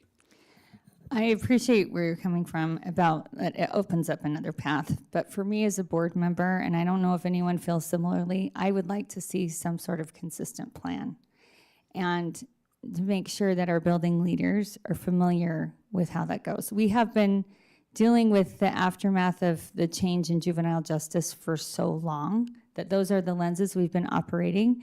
But as we've seen in some situations that have occurred in the district over the last year that have become really heated and very difficult, I feel strongly that if we are getting information that a forcible felony has been committed by a student, that we have a plan of how that's going to move forward. And which brings me to another question. What is the alternative education options that we would be providing those students? Do we have a plan on that yet? So again, I would say I think the plan itself would not be standardized in terms of all of the available elements for a student. We may have a student with different credit. So they may have earned, so it might look different in terms of credit. It might look different in terms of location, and they could potentially have other significant issues. They could have an individualized education plan. So in terms of the plan, I don't have the bill in front of me, but I could go back and look at the statute. But I think it will be tailored to that student's individual needs, working with the integration team, which includes mental health specialists, social services. And so we can have a template to the extent that it doesn't, I guess, bind the student, but it'll have the components that are in the plan as outlined in state statute. So I think it will be individualized based on the student. I'm just trying to, I really feel strongly that they should not be in mainstream classrooms if they have committed one of those things that are under the forcible felony definition, right? We as a district have the autonomy to make that decision. I'm trying to understand, if they're not in a mainstream classroom, what are our options with those kids? Oh, yeah, superintendent. So just a couple of things. One is Brian and our team, I've been very clear about, if we are aware of a forcible felony like this, that we do not reintegrate them automatically back into regular school. And Brian can speak to this too more, as Jeff says, but Youth Academy is one option. We have a placement here at the district office that Brian actually has overseen from the start. We also have, I know we've worked with Diamond Ridge, we've worked with, what's our adult, Entrada. So there are placements. I think, to me, once the notification comes, that's one thing we can deal with it. I still have concerns about, you know, previous behaviors and things that we may not be totally aware of, and or how that information comes to us. As Jeff says, sometimes we get consistent information from law enforcement, other times we do not. And so trying to evaluate that and protect student rights at the same time, making sure that our schools are safe there's, as he points out, it's a balance. But I feel like we've made it very clear that, and I know, you know, over the last year, our cases in DCMT have really ramped up. I think with levels of discipline, Brian and our team's done a great job of really kind of going back to our visit to Davis. I mean, you know, looking at all of these kinds of behaviors that really affect our culture and other students that, you know, I hope it's making a difference. It seems like it is. You know, we probably should revisit discipline and office referrals at some point, maybe in the summer, to just get a kind of another check on it to see where it's going. But when it comes to investigating and reporting and documenting and follow-up plans and care plans, you know, for all students involved, and Jeff's been a big part of this too, I feel like, you know, we've really ramped up our efforts, so. Okay, Mrs. Nybar wanted to comment. Yeah, I also think it's important to point out that the law now states that any student that has committed a felony like that, we are no longer required to integrate them into a traditional high school or traditional classroom, and that's been a change. So I think that's important for us to recognize too. Okay, thank you. Are there any other comments? I do have some comments, if no one else does.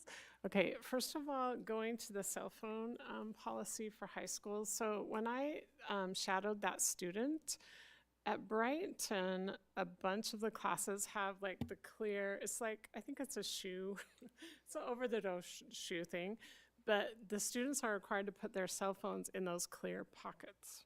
So the policy says it has to be not seen. I mean, I just want to make sure that we allow, when a school is already doing that process, it seems like it's working well, that we're not saying they can't do that anymore.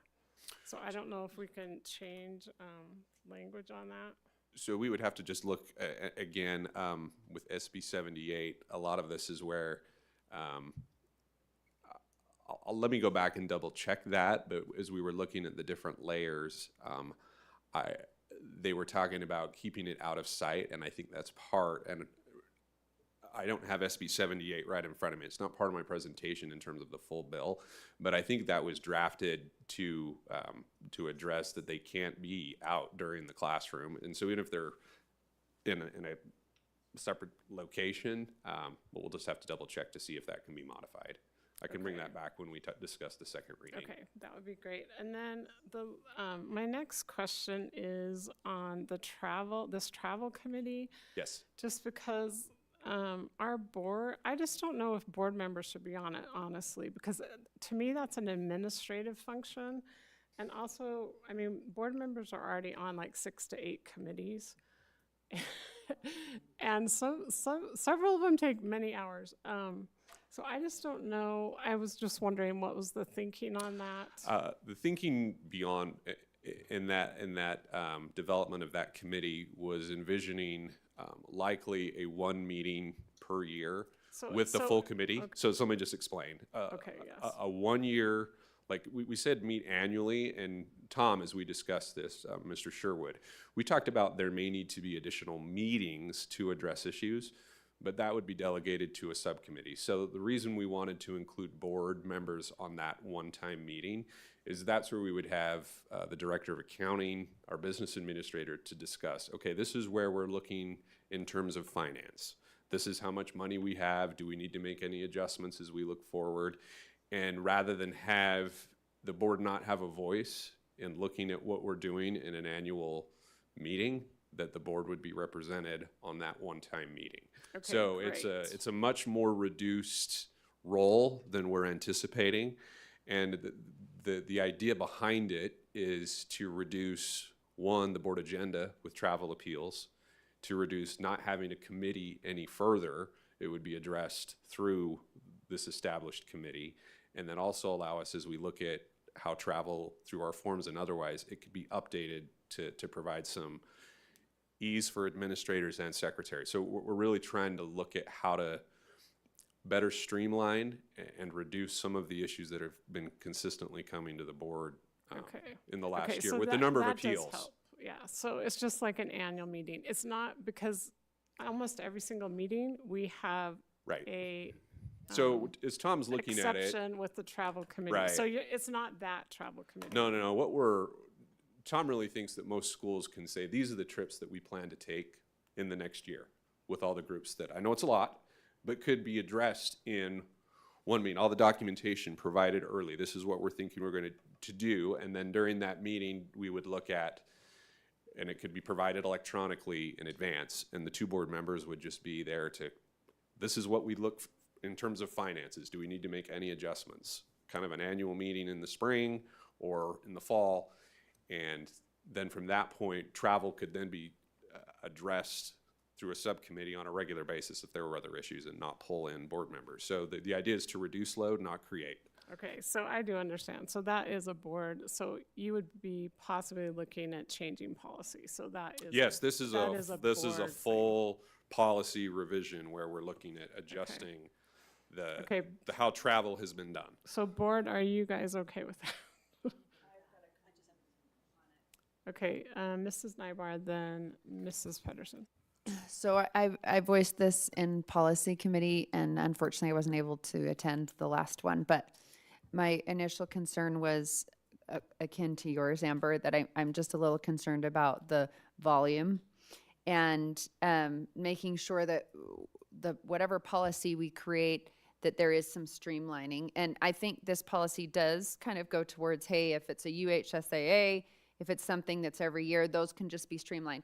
However, one thing we did discuss, which I don't think has been done yet, is I'd really love to have the high school principals. This is just a first reading, but I'd love to have them invited to the policy committee meeting and hear from them a little more of their feedback, seeing as how, and sometimes head principals have, like one of the assistant principals really over the student overnight travel, but I think that would be super helpful just to get, I know that I know that we have them set up to be in the district travel committee, but I would like for them to review this policy as a whole, just because I have just talked it through with some of my administrators, and they do have some concerns that I think are fairly legitimate. So I would really be interested in inviting them to the policy committee meeting and have them kind of air those things, because they're the ones that get those all the time, right? That are trying to go through all of it. And I want to make sure that this is as least complicated and, heavy laden with time and resource as we can make it. So. Okay, thank you. Mrs. Pedersen. I'm changing topic. I'm going to go back to the cell phone policy. I just wanted to make clear, or make sure I'm understanding it clearly. I understand that it's a tiered restriction, but the very last line says that schools, and this is for all grades, schools may implement a stricter policy such as disallowing the device use at lunch if approved by the principal and school community council. I really would like that to be emphasized and promoted to our school community councils and principals, because so many of them have said we would really like to have a stronger backing for our policies and not have them be the ones that take the brunt of it.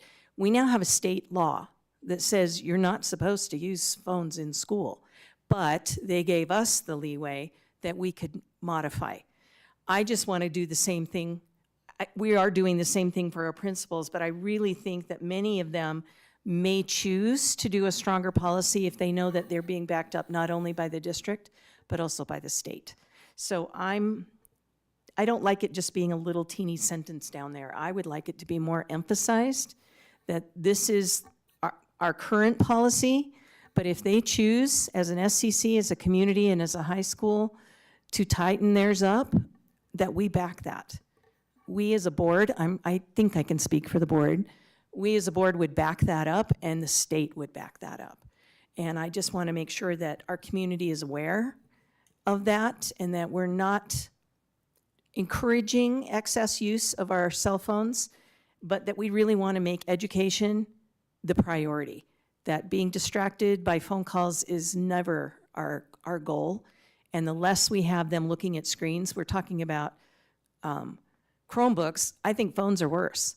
I would really like to see us, have a stronger policy even than this. But we have that option right now, and I'd like the communities to kind of weigh in on that. Thank you. Yeah, thank you, Ms. Patron. I think as drafted, that would be the case. They'd be able to do that. And just, Ms. Nybar stepped away, but I just want to, I guess, put on the record that Tom met with the high school principals and their assistants regarding this travel, and I can bring back their input for a second reading regarding their thoughts. And I think many of them would like to see some simplification, which I'm hoping as we do this, it would bring that, because they'd be looking at travel from a year perspective rather than periodically in months and bringing it forward. So I think it would streamline. So I'll bring that feedback back. Okay, great. And if you could maybe follow up with her, make sure she heard that. Yeah, Since she happy stepped to. out. Okay, then Mrs. Oakes has something. On that policy, Travel? yes, on the Okay. travel thing, I am concerned about having board members on that. And not because we're overworked, that's not the issue. It's because I feel like the board should still remain the final level of review. And if you have 2 board members on there, it kind of, yeah, I think it makes it more difficult for us as a board as a whole to make an objective decision. I think we need to be like, if they make it through that process and they still don't feel like it's what it should be, then they can come to us. But it kind of creates a bit of a bias when there's 2 board members on there already. That's my only concern. Let me just clarify. So you don't see the full red line in front of you, but in moving this forward as drafted, travel policies or travel recommendations and requests would no longer come as an agenda item to the board. So you wouldn't be sitting as a group later reviewing. It would be approved by that group and be a final approval at that committee level. That's the thinking, is it wouldn't no longer come forward to the board. So if I didn't make that clear, that's the adjustment that we're recommending, is other districts don't bring their travel appeals or their travel recommendations to a full board. They delegate it to a committee, which is what this is proposing. And then the policy elements would be what the board deems they think is relevant for travel, but then it's delegated to the committee moving forward. Okay, I do have one comment going back to what Karen said about cell phone policy. Like, for example, I know that Butler Middle, they do not allow students to have, at least they didn't unless they've changed it, like cell phones during lunch. And that was like a huge thing, because then all of a sudden students are actually talking to each other instead of being on their phones. So I do just want to go along with what Karen's saying and make sure that we are supporting schools in, if they already have a slightly different, more restrictive policy, I want to support them. So, okay, any other comments, board? Okay, thank you. That's only half of your presentation. Now we're going on to item E, which is the policy update that is a second reading, possible action, starting with policy 500.22, school fees. Item D.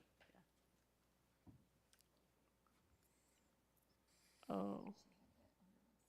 Okay. So this is what we've already reviewed, and Yeah, I'll we just can give you that possibly background. take action. Yeah, so on these this. are for second reading possible action. So we met before we did the Teacher of the Year in April and presented several policies to the board for, again, primarily some legislative and others. So our school fees pursuant to HB 415 and 344.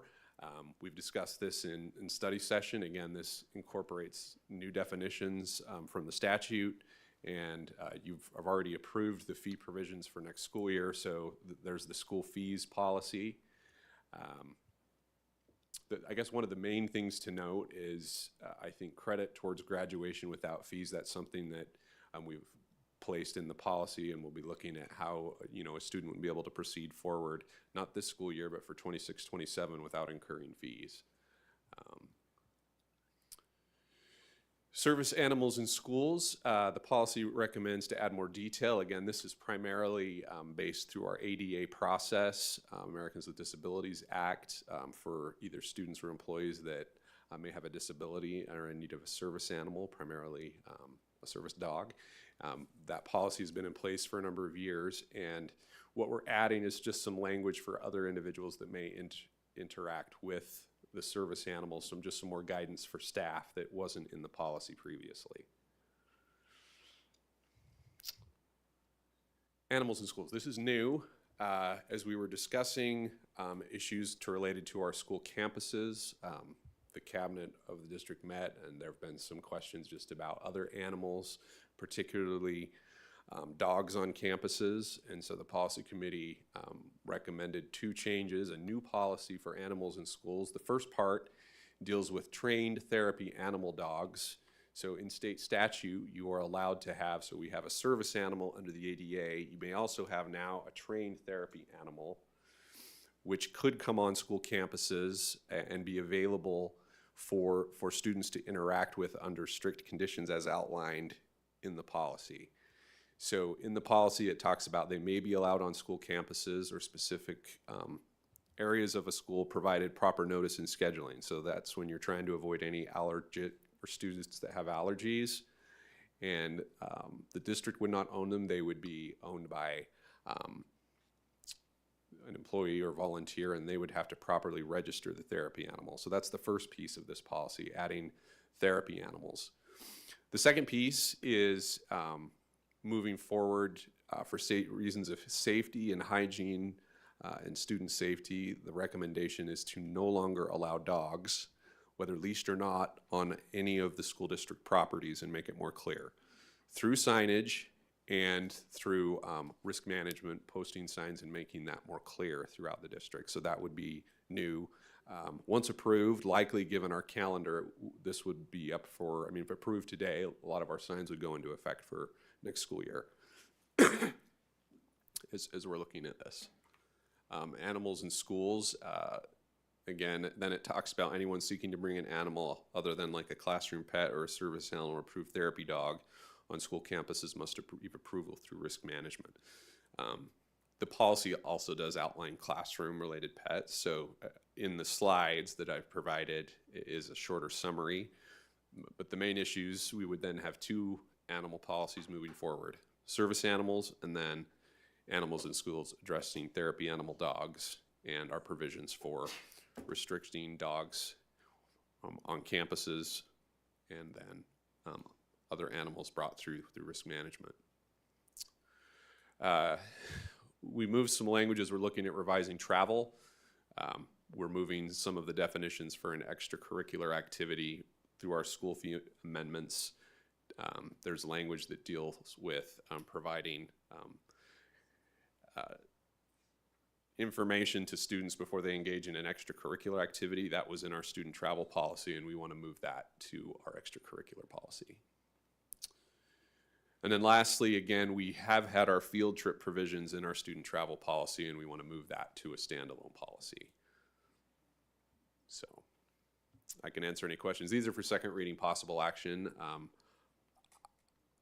I haven't received feedback other than the main issue is that we would just be working to communicate this new policy related to animals in schools to our staff and patrons moving forward. Okay, board, are there any comments on these policies? Okay, well, then we can have a motion if we are ready to approve them tonight. I'd like to make a motion to approve policy 500.22, school fees, policy 300.08, service animals in schools, new policy 300.15, animals in schools, policy 500.23, extracurricular activities and student participation, new policy 500.25, field trips. Okay, thank you. As shared. Thank you, Mrs. Pedersen. We have a motion. Is there a second to that motion? I'll second that. Okay, any discussion or comments to the motion? Okay, seeing none, I'll call for a vote. All in favor, say aye. Aye. Any opposed? Okay, that motion passes unanimously, and thank you, Mr. Thank you. Christensen. We appreciate you and all the work of the policy committee. Okay, now we are on to item F, and that is the long-range planning update, study of boundary enrollment, school consolidation, and potential school closures. This is a second reading, possible action, and Mr. Wilcox, Business Administrator, will present this. Thank you, President Schill and board members. Again, as with just policy, we talked about this tough and difficult topic back at our April 1st meeting and bringing it back for further discussion and what you guys would like to do moving forward with this. Again, appreciate everybody who's on our committee. You can see them listed there. It's just, you know, the declining enrollment that we're experiencing are you know, particularly our elementary schools. You can see where we were in 2018-19 school year, the year before the COVID hit, just under 15,000 students. This year we're about 13,200 students. Next year we expect to be under that 13,000 mark. Again, 1,700 from 6 years ago. We'll probably be over 2,000 once we hit next school year. The state as a whole, you know, we are not alone in this difficult situation. The state hit its high water mark, if you will, on student enrollment of roughly 675,000 students 2 years ago. That includes both charters and district students, public education students. They expect that to decline to around 620,000 by the year 2035. I probably should have put a chart in there, but so we're not alone. That, you know, that's roughly almost a 10% increase statewide, and so others are feeling it. We're feeling it too, maybe even a little bit more so because we're just built out, which also is a problem as well. We talked about the big increase. You know, the two are just increasing housing prices, you know, 700 plus for an average home here, and the declining birth rates, and just little opportunity for growth being built out. There's some space out on Jordan Bluffs and the former prison ground once that gets going. But, you know, charters, private homeschooling, the voucher program all impact us, but it's still those declining birth rates and the increasing house prices are the main ones there. You can see the average home where it was in 2017, you know, 373,000. This year in 2024, 703,000, nearly doubling. We'll get in a couple weeks the 2025 average. I'm guessing it's going to be 35% higher as well. Not just, you know, it's just so hard for families. Again, it's the birth rate for families to just, you know, live. It's, you know, it almost requires both mom and dad working.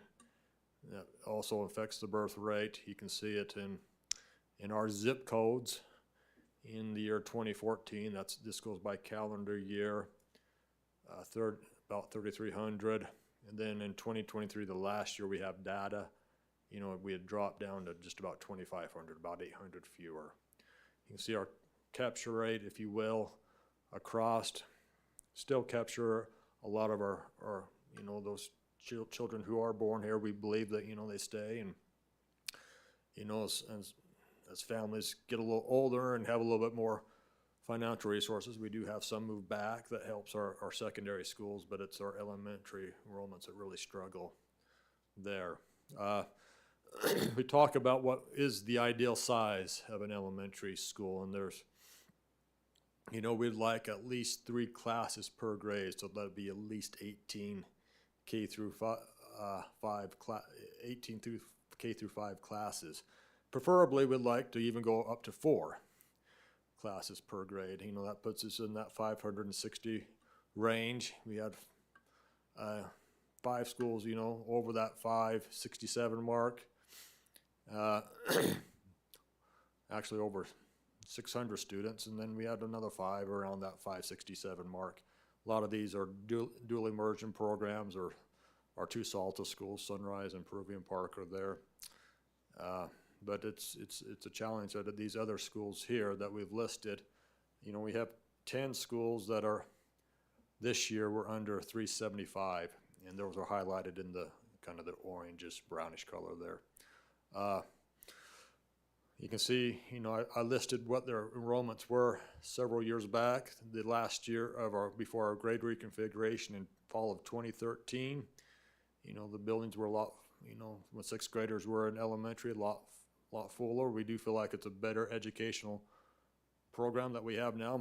Many districts heading that way, where it's just K-5 in elementary, and then middle school for 3 years, and then high school for the 4 years. I still support that model.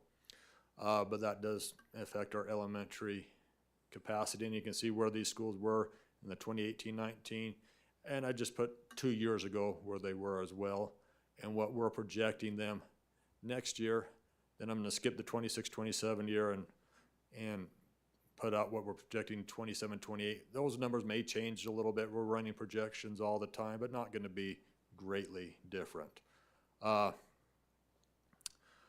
It should also be noted, because we have space in these schools, many of these house our special education self-contained units.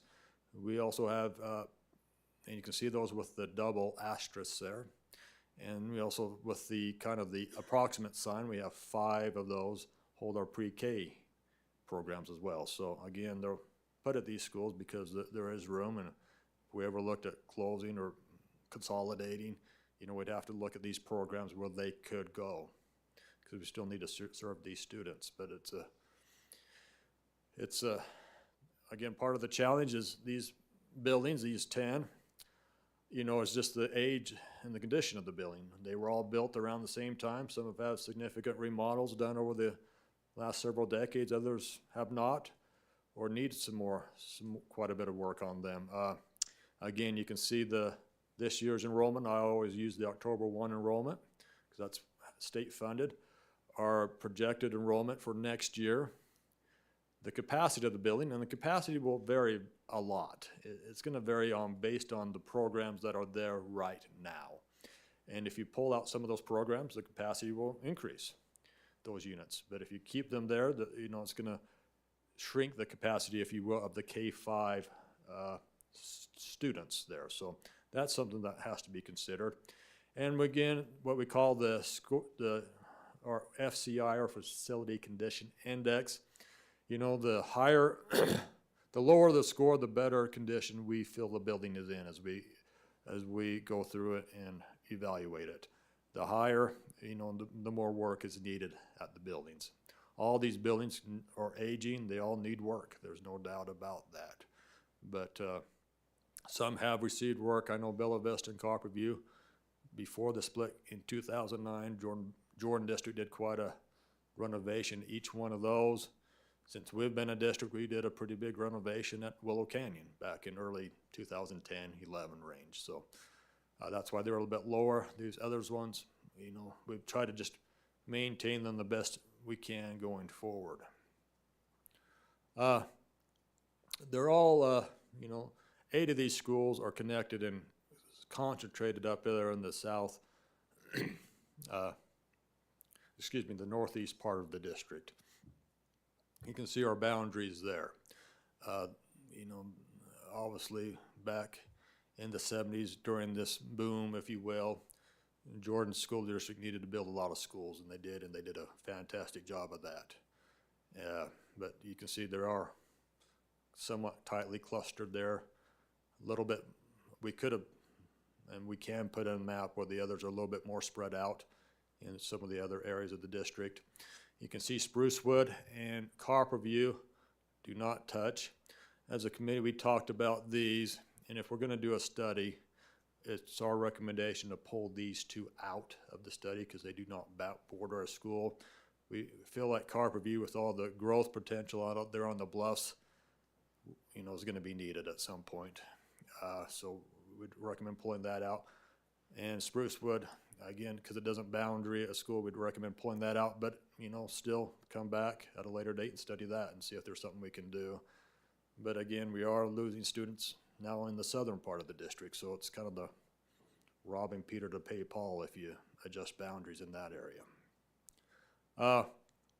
Challenges with smaller schools, there's so many. You can go beyond this list, but the class size is probably the toughest. You have, classes with 30, 32 students. We try to put those in the 4th and 5th grade, but you also have classes with 16, 18 students. And just because of the way we allocate teachers, that's just tough. We are supplementing FTE teachers in many of these schools. Does affect the PLC collaboration. Teachers have to do more duties because there's just fewer of them, whether it's recess, bus, or serve on the SCC, BLT, or anything like that. You have limited choice of classrooms. If there's only 2 grades and you need to, the principal and teachers need to split students up, they have limited options if you only have 2 grades. The supports there and maintaining the number of programs at each school. They have less TSSA and land trust money because that's on a per student basis, and now the school safety requirements come into play of the upgrades that we are required to make there, and the overhead just operating costs of these schools going forward. And so that takes us to this next slide. The personnel is the big thing at every school. Again, education is people driven. You can see the costs there of the people that we have in each school, a little over $1 million in personnel cost, non-personnel cost with utilities and just the repairs parts. You're getting in that $1.2 million range. Also on the lunch program cost as well. If you were to consolidate schools, you probably will increase transportation and busing cost because you have to do more routes. If we want to take a timeline, it is spelled out in this Utah code. This was passed in the 2024 legislative session based on some, what other districts have done and far as the process of the legislature wanted to clean this up. I think they did a pretty good job. Before you take action, you have to give at least 90 days notice. So whether or not that 90 days starts today is up to you. We can discuss that here in a minute. You have to give that notification to parents, both by Parent Square and U.S. Mail. You also have to talk with the mayor and the city council of each city if you're going to look at whether it's adjusting boundaries or closing a school. They're the same for each. You have to have comment at our board meetings, which we always do, and we have to hold a public hearing, preferably at the school will be affected by a closure. And you have to do this by December, end of December, if you want to implement it for the following school year. Now, if you want to implement it later, you can certainly do that. And if you do close a school, it almost affects a boundary change, of course, then you do have another 60 days to do that. I would recommend if you do go this route, you do it all at once and not do that, so just everybody is on the same page. If we do that, we'd look at all these. Again, there are more considerations longer than this list, but I think our always top one will be our academic performance of our students, the safety of our students, the programs we can offer there. But also we want to keep neighborhoods together. We want to look at the feeder patterns, the capacity of the school and the capacity of the neighboring schools as well. The FTE input, the permitting in and out, the support needs, as I mentioned earlier, the self-contained units, that would be both the SPED units and the pre-K units. Our future enrollment projections, again, we still just see our enrollments dropping, to at least as far out as we see. We usually go out to 6 to 8 years. Growth, but we may have some growth again on the bluffs and as the prison builds out that property. The building conditions of those 8 or 10 schools that we have, and the condition now, but also the condition they're in 4 to 6 years. Some of them are going, the roof's okay, but in 6 years it may need to be replaced, or the HVAC or something like that. As well, and a couple things we want to avoid is pocket busing. We do not do that now, where you live in one area and you bust across a neighboring school boundary to another school. We do not do that.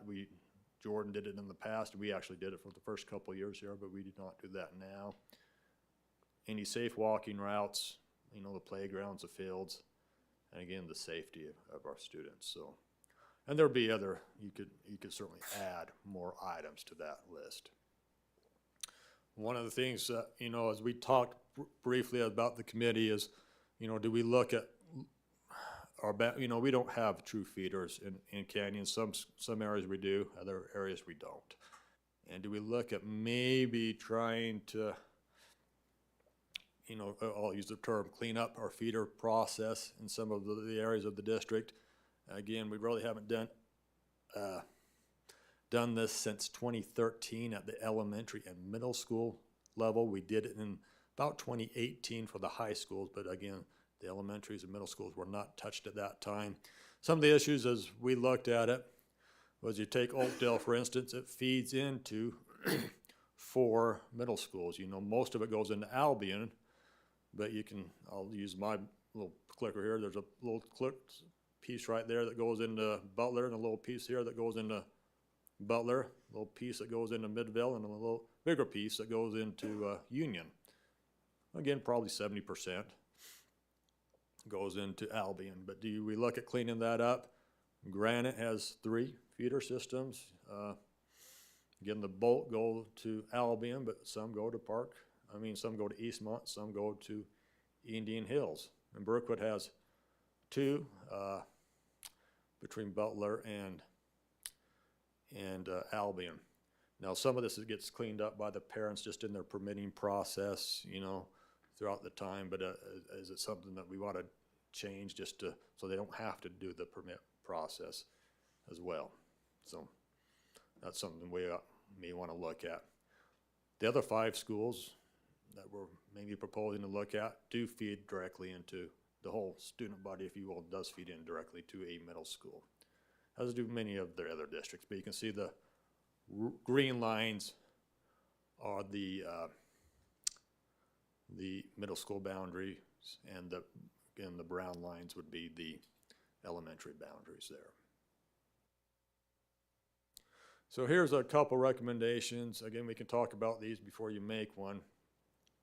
But this would be, the committee recommends we look at least an in-depth study, a possible boundary enrollment changes, school consolidations, and potential school closures, and begin that process of notifying parents and engaging in the following elementary school communities. That would be the 8 listed: Bella Vista, Brookwood, East Sandy, Granite, Oakdale, Park Lane, Quail Hollow, and Willow Canyon.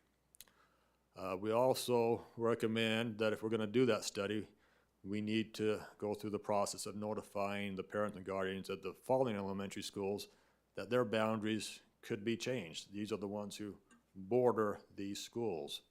That would be Butler, Canyon View, Glacier Hills, Lone Peak, Mid-Valley, Peruvian Park, Ridgecrest, Sandy, Silver Mesa, and Sunrise. All of them may not have impact, but we want to notice them just in case.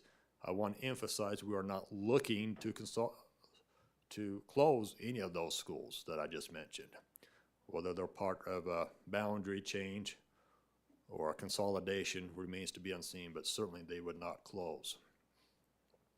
And again, if we wanted to move to look at the middle schools, we would recommend we notice that you authorize us to begin the notification process to Albion, Butler, Eastmont, and Union middle schools. We also want to notice that the committee plans to meet several times during May and over the summer months, and we do have a little bit of time to do this, so we'd probably maybe recommend doing a 2-step notice that we would do an initial parent square, if you will, now to, hey, we are going to look at this, and then and if there are areas that we know we just can't solve or don't feel like are amenable to be adjusted at this time, consolidated at this time, that we'd pull those off and then do an official 90-day notice about when school starts.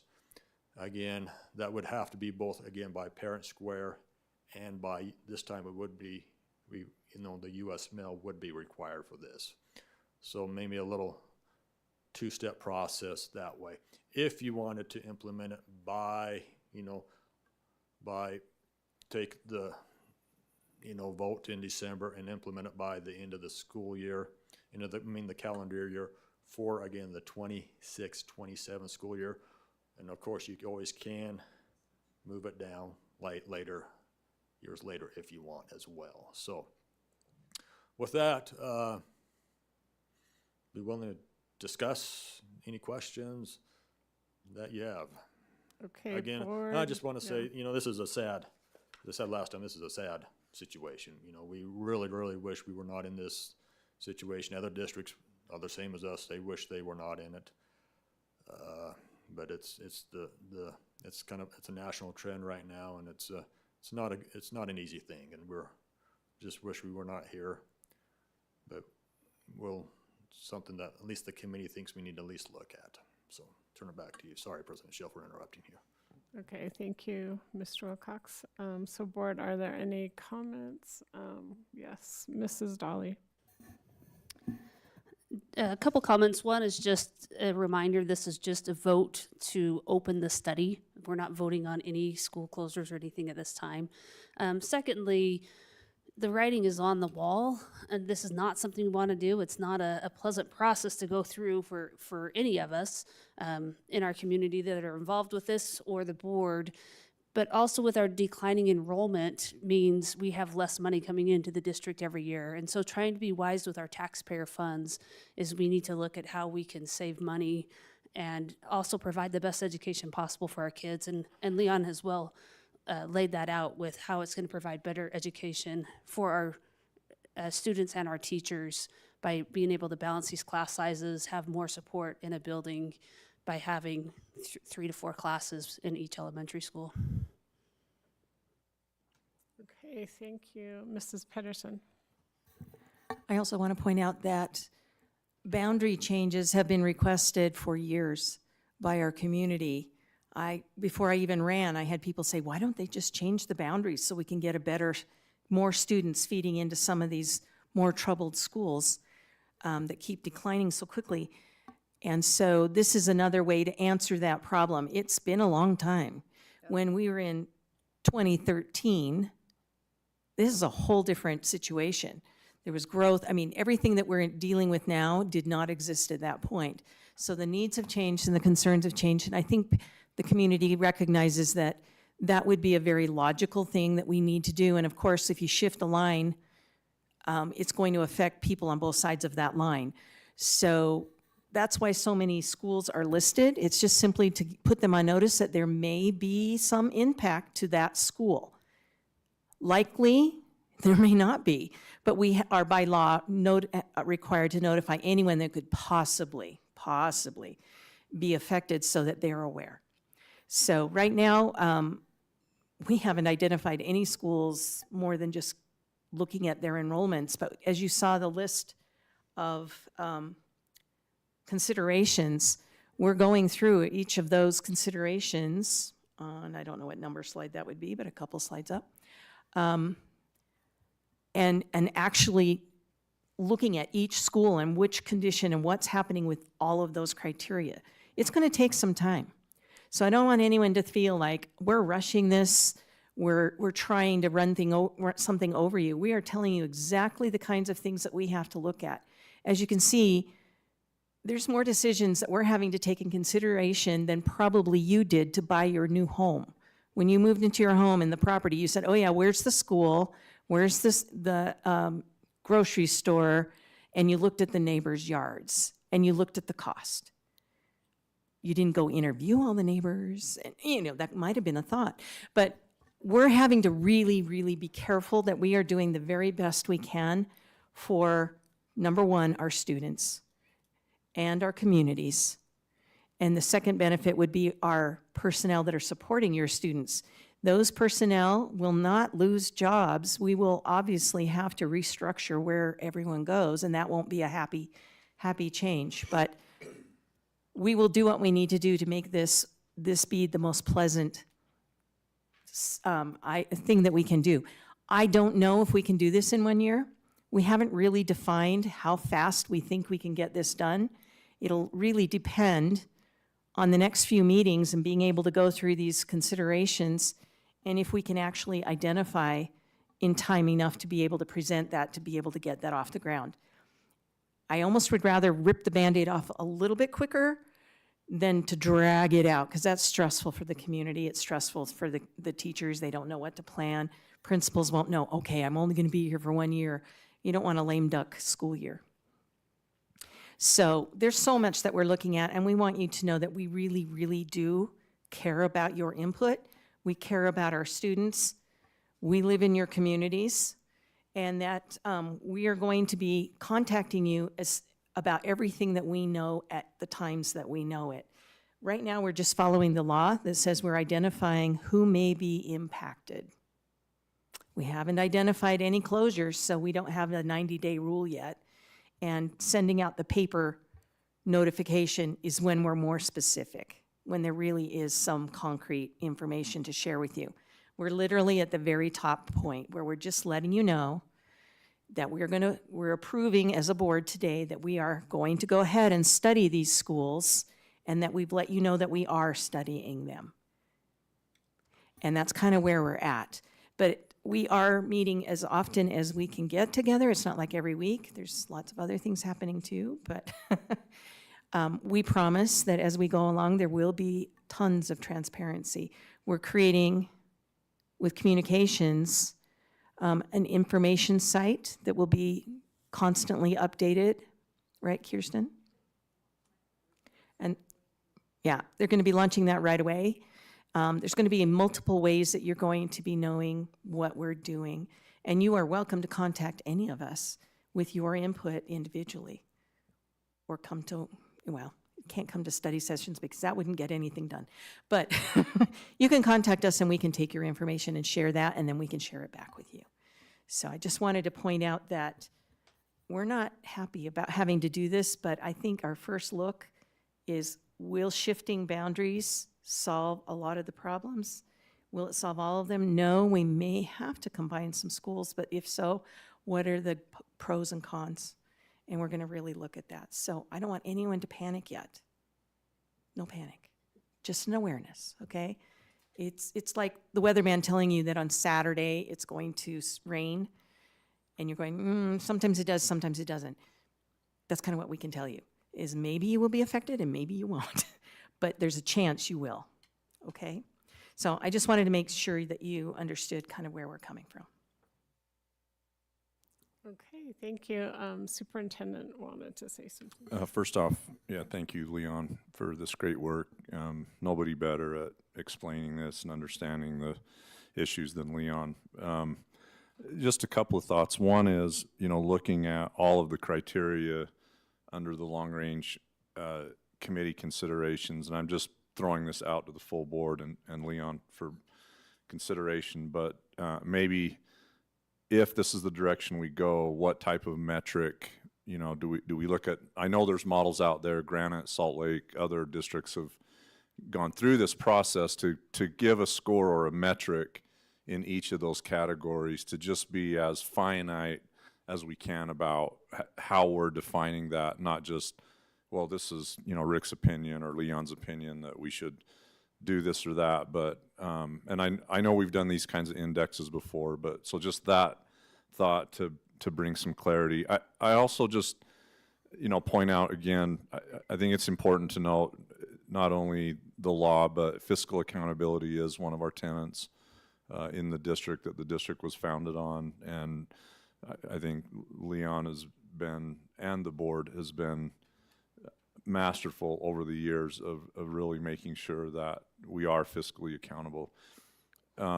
Third, I think it is really important for the public that's listening to go back tonight and listen to study session, because I think hand in hand with this discussion is our debt service and where we're at in the future when it comes to looking at merging schools, or kind of following the Glacier Hills model of combining schools to build new schools.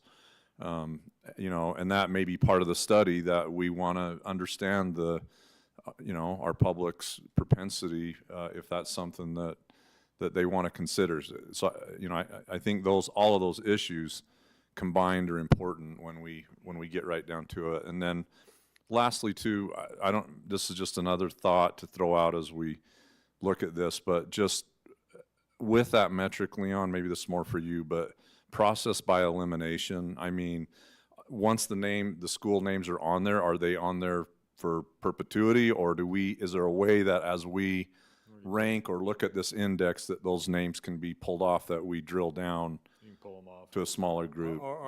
This is simply meeting the criteria of the law at this point, Yeah, right? I think our goal, once we really give that 90-day notice where we send out written US mail, if there's schools to pull off, because we just can't do, you know, we don't feel like a consolidation, closure, boundary adjustment is needed or works with the area schools based on these considerations. You can just. So could that come off over time, or does that, I'm just thinking as we go through that process, right? It's not an all or none. It can even come off in November if you're gonna vote in December, right? Okay. You can pull them off anytime. Okay, thank you. Okay, any other comments, board members? I do. Oh, Mrs. Nybar. Thank you for the comments that have been shared. I think that fiscal responsibility and accountability is paramount when we're looking at this. And having lived through a boundary change, I was in Tennessee at the time. I was like 28 or 29. And the largest chief complaint was there wasn't enough transparency and communication. The school board looked at realigning boundaries during the summer when a lot of us were on vacation, and we came back in the school year, and they had a parent night saying, this is your new boundary. So as you can imagine, there was a huge uproar, and I was pretty involved with it. And so I really appreciate the law, how it's written. As Leon said, I don't know why, Leon, you always get the hardest jobs, but you do, like presenting this.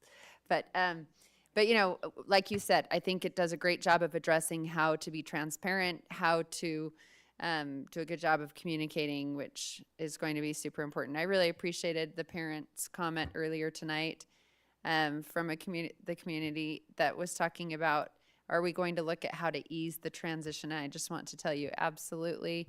And I think that McKay, our assistant superintendent, will be a great voice in this, as he was the director of elementary schools previously, as well as our other directors of elementary schools and school performance. But I think looking, especially when we're looking at the elementary schools, they have a very, they have their ear to the ground as far as looking at how to merge, I'm sure, faculty and you know, create patterns that would provide the most ease, I think, for kids in this transition. I think we're all committed to that. And I also just want to emphasize this lady who came and spoke to us, keep coming to the meetings. I think listening to parent input is so very important. One of our largest responsibilities as your school board members is to listen to your input and to represent it. So thank you for being here, and we will listen and gather input and represent as best we can also. Thanks. Okay, thank you. I want to add a few comments. Yeah, please. Is that okay? Absolutely. So I really appreciate all my board members and their comments, and I just want to emphasize that what we want to do is really maintain our high quality education, right? And we want to do what's best for students, what's best for our employees, what's best for the community, and be fiscally and responsible. So we just need to look at this. If I do think it's really important, just like Mrs. Nybar said, to be transparent. Like, we're just starting this process. But I just want to say that the last time we did boundary changes, which was, I don't remember how many years ago.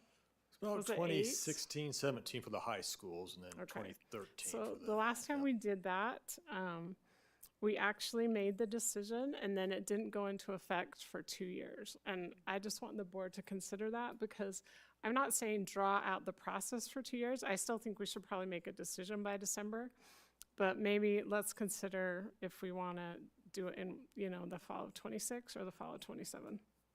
I do think it's good to have more time because people don't like change. And the 2-year thing just gave everyone like a chance to figure out what they're going to do and get used to the idea. And it did work really well. But maybe we feel like we need to only do it in a year. I don't know. But I would also love it if what Rick is saying, we have a rubric, we have like a number we give every school, that it's just very, that we're looking at data, not just feelings of people. So I would love that. Also, one more thing, just that I think it is better if we maybe could narrow it down by the fall so that like back to school night, we have information. I don't know if the committee can get all that information together by then, but even if by the fall we can narrow it down, and then do the 90-day notice, I think that'd be great, but I don't know if we can. So we're just starting. So anyway, I appreciate everyone and their comments, and I will now take a motion, but I don't know if Mr. Wilcox wanted to add anything else. No, I appreciate the board's comments. We'll look at a metric. And as Holly said, we do have McKay on our side, so that's got to be worth, that's worth a lot right there. Yeah. And it should be noted, at the last meeting, just to clarify, we looked at DLI. And as we talked as a committee, we just feel like DLI is a whole different topic. We actually have some pretty good numbers that we can share on our DLI enrollments, kindergartners going into first grade, particularly in our French program. So they're actually full. So that's nice. So we felt like with just this process and the Innovation Center and everything else we have going, we felt like let's pull DLI from that because we feel like that's a whole different topic. So that's why, if anybody is wondering, from the April 1st presentation of this one, we as the committee are recommending that DLI not be pulled off. Not that it should be studied, but and looked at, but not in conjunction with this. So right now there is no formal study, if you will, on the DLI program. Okay, thank you, Mr. Wilcox. So now if we're ready to make a motion, and I mean, right here, they're written out. So thank you. This is helpful. I move to authorize a study to determine possible boundary enrollment changes, school consolidations, and potential closures, and begin the process of notifying parents and engaging the following elementary school communities: Bella Vista, Brookwood, East Sandy, Granite, Oakdale, Park Lane, Quail Hollow, and Willow Canyon. Okay, thank you. Thank you, Mrs. Dolly. Is there a second to that motion? I'll second. Okay, thank you, Mrs. Pedersen. Any comments to the motion? Okay, seeing none, I'll call for a vote. All in favor, say aye. Aye. Any opposed? Okay, that motion passes unanimously. Now we have another second motion we could possibly put forward.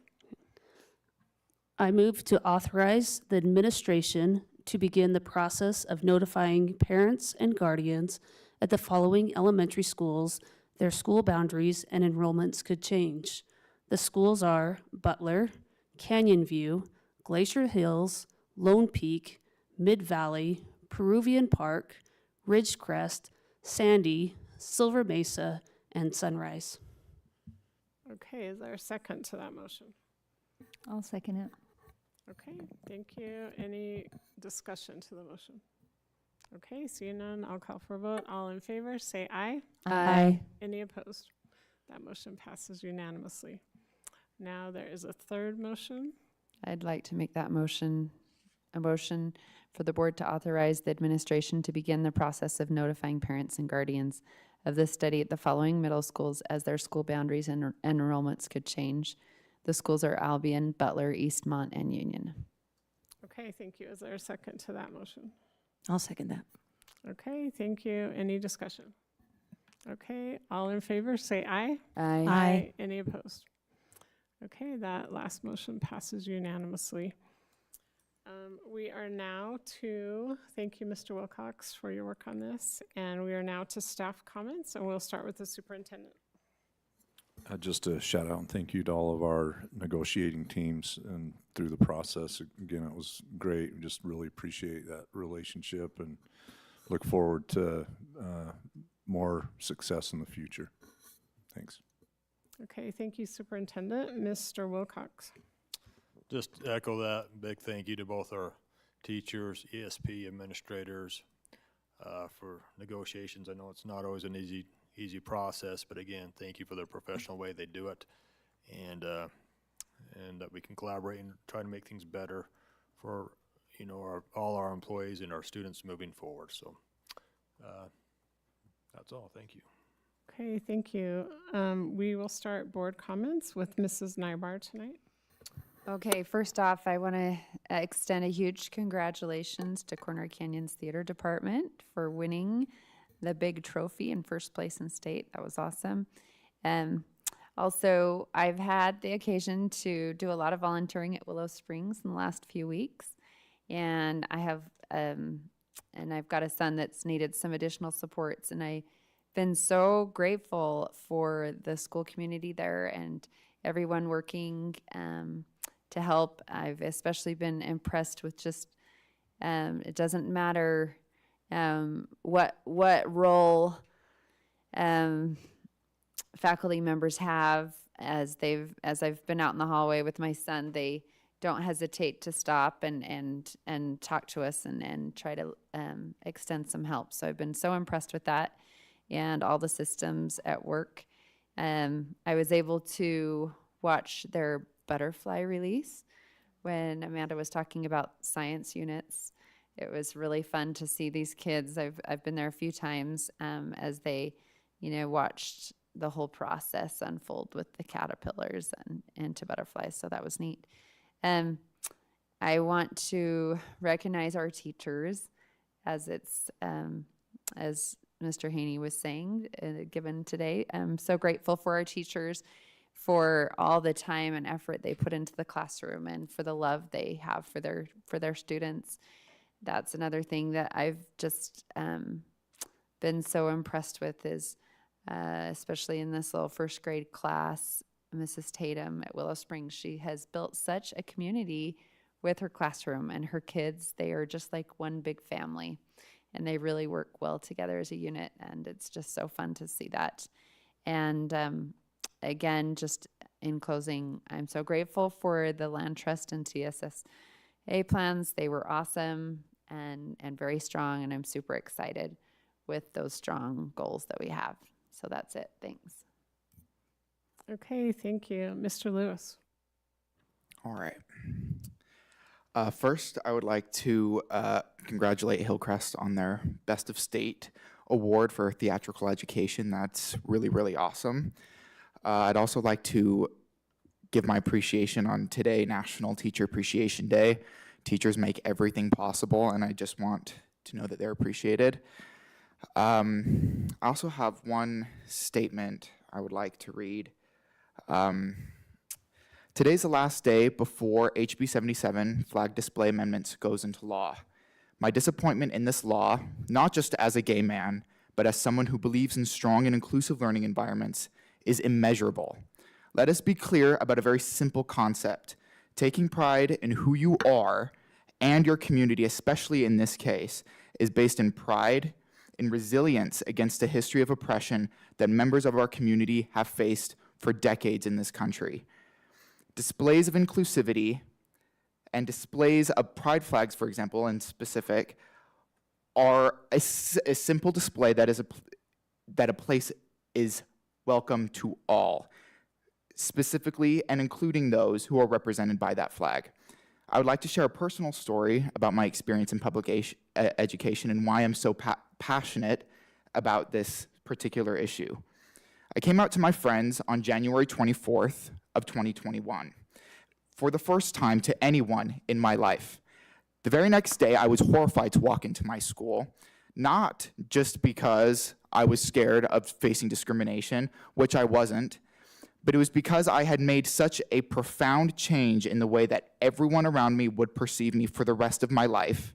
And I did it at 3 a.m. on an impulse. It's just, I was so nervous about this choice because it would permanently alter the way that people would view me for the rest of my life. But when I walked into that classroom, the first thing that I saw when I was staring at the floor and honestly shaking was a little pride flag stuck to the whiteboard at the front of the classroom. It was a comforting reminder that even as I was undergoing a massive personal change, one that I had stressed about ad nauseum for years, I still had a community and a school that I was welcome at, one that I was visibly welcome at. That is what a flag in a classroom does. It provides a symbol of welcomeness and familiarity to all that come into the room. I implore our legislators to deeply examine how these laws impact the most vulnerable when they're making these decisions, because there are unintended consequences to whatever culture you're looking for here. There are real consequences that will be faced by students in your classrooms forever. Thank you, and please consider that. Okay, thank you. Mrs. Oakes. Thanks, Jackson. I want to also congratulate Corner Canyon's theater department. So awesome. We've known for years they're amazing. It's really fun to see that reflected in the state rankings. I also want to give a shout out to Sprucewood Elementary, who put on their annual musical last week. It was Cinderella and could not have been more adorable if they tried. It was really, really sweet. And the kids that were up there, you could tell they had a ball. It was so much fun. And I'm very grateful to the faculty members that went the extra mile. They don't get paid enough for doing extra things like that, but man, it sure makes a difference to those students. While we're talking about National Teacher Appreciation Day, I had the opportunity to go to Altera Elementary, where Beehive Meals and the First Lady of the state of Utah had worked together to recognize certain teachers that had been nominated by their students for being great teachers. And we walked in, and not only did Beehive Meals provide this teacher with freezer meals, but they did for every member of the faculty. It was amazing. The entire faculty room was filled with these freezer bags full of meals, and the kind of like dog pile hug that the kids gave this teacher was phenomenal, was awesome. I was there when Caleb Shavastari received his mentor award from Monica Zoltansky, from Mayor Zoltansky, and that was awesome. To see the community that he has created in that room. All of his students came from other classes to come in and be in there when he received it. He really has a lot of kids who truly deeply love and appreciate him and have a place where they feel like they belong. I mean, bring up the whole concept of belonging.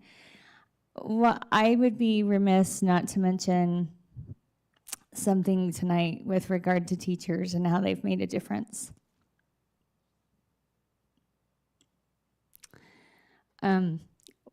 One of my most important teachers and mentors passed away a month and a half ago.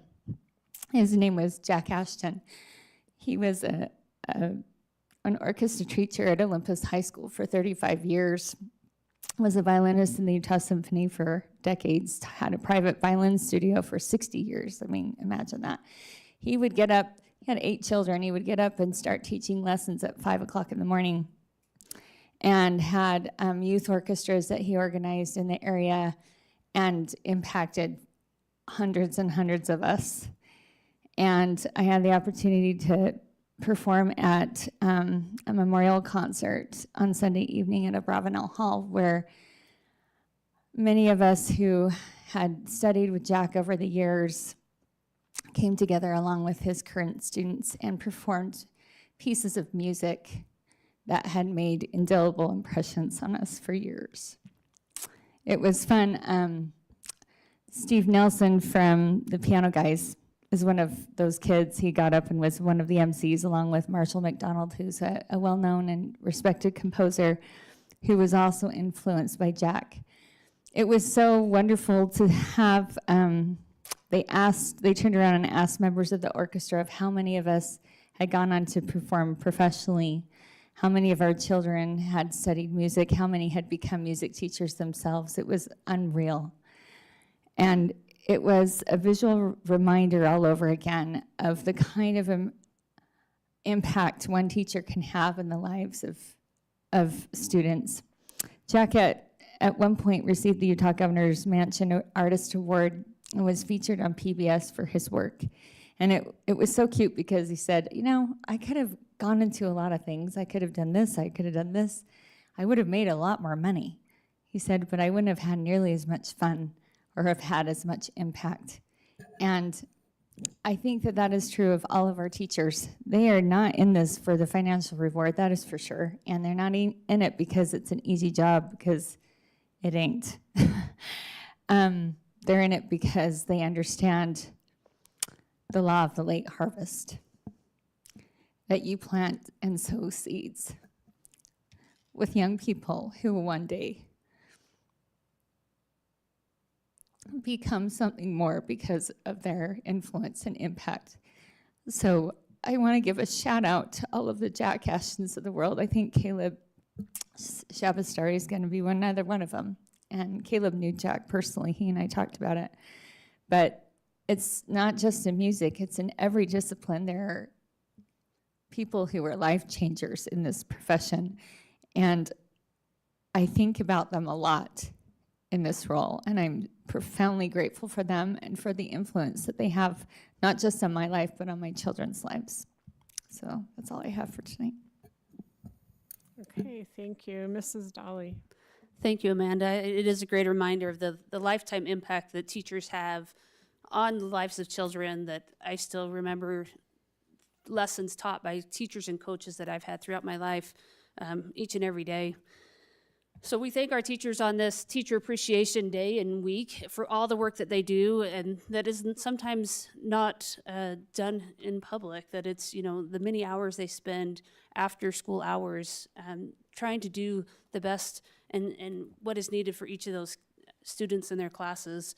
And also remember those that support our teachers, our administrators, and our education support professionals in providing a quality education for our students in Canyons District and making it the best district here in the state. I'm also grateful for, I've had a lot of time this last month to be at various school community council meetings, a lot of it in preparation with this boundary study vote that we were having today. And I'm just thankful for all the parents that are willing to come and serve on their school community councils. It makes us a better community and district when we have that parent engagement. So thank you for the work that you do. And as we've talked about the land trust and TSSP plans that we have voted on today, all the work they do as all these parents are so engaged and concerned about the learning of our students and helping them to all succeed to their highest potentials. And that's all I have. Okay, thank you. Mrs. Pedersen. As was expressed in the superintendent's Friday message, I too appreciate the talents, skills, and creativity displayed during the end-of-year student performances. Unfortunately, tonight alone, there was Park Lane and Altiview's Night of the Arts and the Cultural Night at Midvale Middle, which I would have happily attended, but here I am. It's just a sample of all the fantastic things that our schools are doing. It's a wonderful time of year to share in student successes. And I'm really looking forward to attending the high school plays. Those are always a highlight at the end of the year. The one thing I'm especially proud of is the recognition given to Diamond Ridge's drumline and rock band. You don't often get any recognition for an alternative high school, and they were amazing. We really did rock out. They even offered earplugs if we needed them before they even started. So I wanted to shout out how well those students did, considering it was their very, very first year learning that instrument, and they did amazing. I mean, anyway, it's amazing. I also wrote a letter a while ago to some of my teacher friends, and I thought it was appropriate to share it today. My educator friends, As we begin Teacher Appreciation Week, I want to personally thank you for your incredible dedication and hard work. As a former educator, I know that acknowledgement of all you do for your students is rare. I know in my heart how difficult this job can be, but also know that I understand the love and dedication required to make a difference in a student's life every day after day. I am so grateful for all you do. Thank you for being true professionals. This week, I encourage you to take a moment to reflect on the difference you make in the lives of your students and the invaluable contributions you make to our school community. Your hard work, care, and dedication are truly appreciated. Also, do something fun for yourselves. Warmest regards, Karen Pedersen. I hope that they take that to heart because I know that every thank you you get, especially from a student and a parent, means far more than any gifts. And the little cards and letters and stuff, we save them. And it's really nice to be able to go back and look through them and relive those moments over and over and again. So we may make an impact on our students, but they have no idea the level of impact they make on us as teachers. And I'm so glad I chose that occupation. The last thing I want to do is, since Leon didn't offer any humor today in his presentation, I have one. Last week was my birthday, so I've been thinking about my retirement. I've been investing in stocks, beef, chicken, and vegetable. One day, I hope to be a bullionaire. It's almost as good as yours. Okay, thank you. I also have been attending a lot of school community council meetings, and I love attending them and just being there at the schools and seeing the parents engaged and the faculty. And I was able to attend Brighton, Butler Elementary, Oakdale, and Ridgecrest. And then also Ridgecrest put on the play Willy Wonka. Oh, sorry, not Ridgecrest. No, Oakdale. Sorry about that. Oakdale, and it was adorable. And just the costume, like I was really impressed. Like Hillcrest, Brighton, whoever's gonna get those singers and actors will be lucky. Many of them have a career ahead of them. So really, it was amazing. So I just wanted to give them a shout out. And I will now close the meeting. Thank you. Thanks everyone for being here and attending.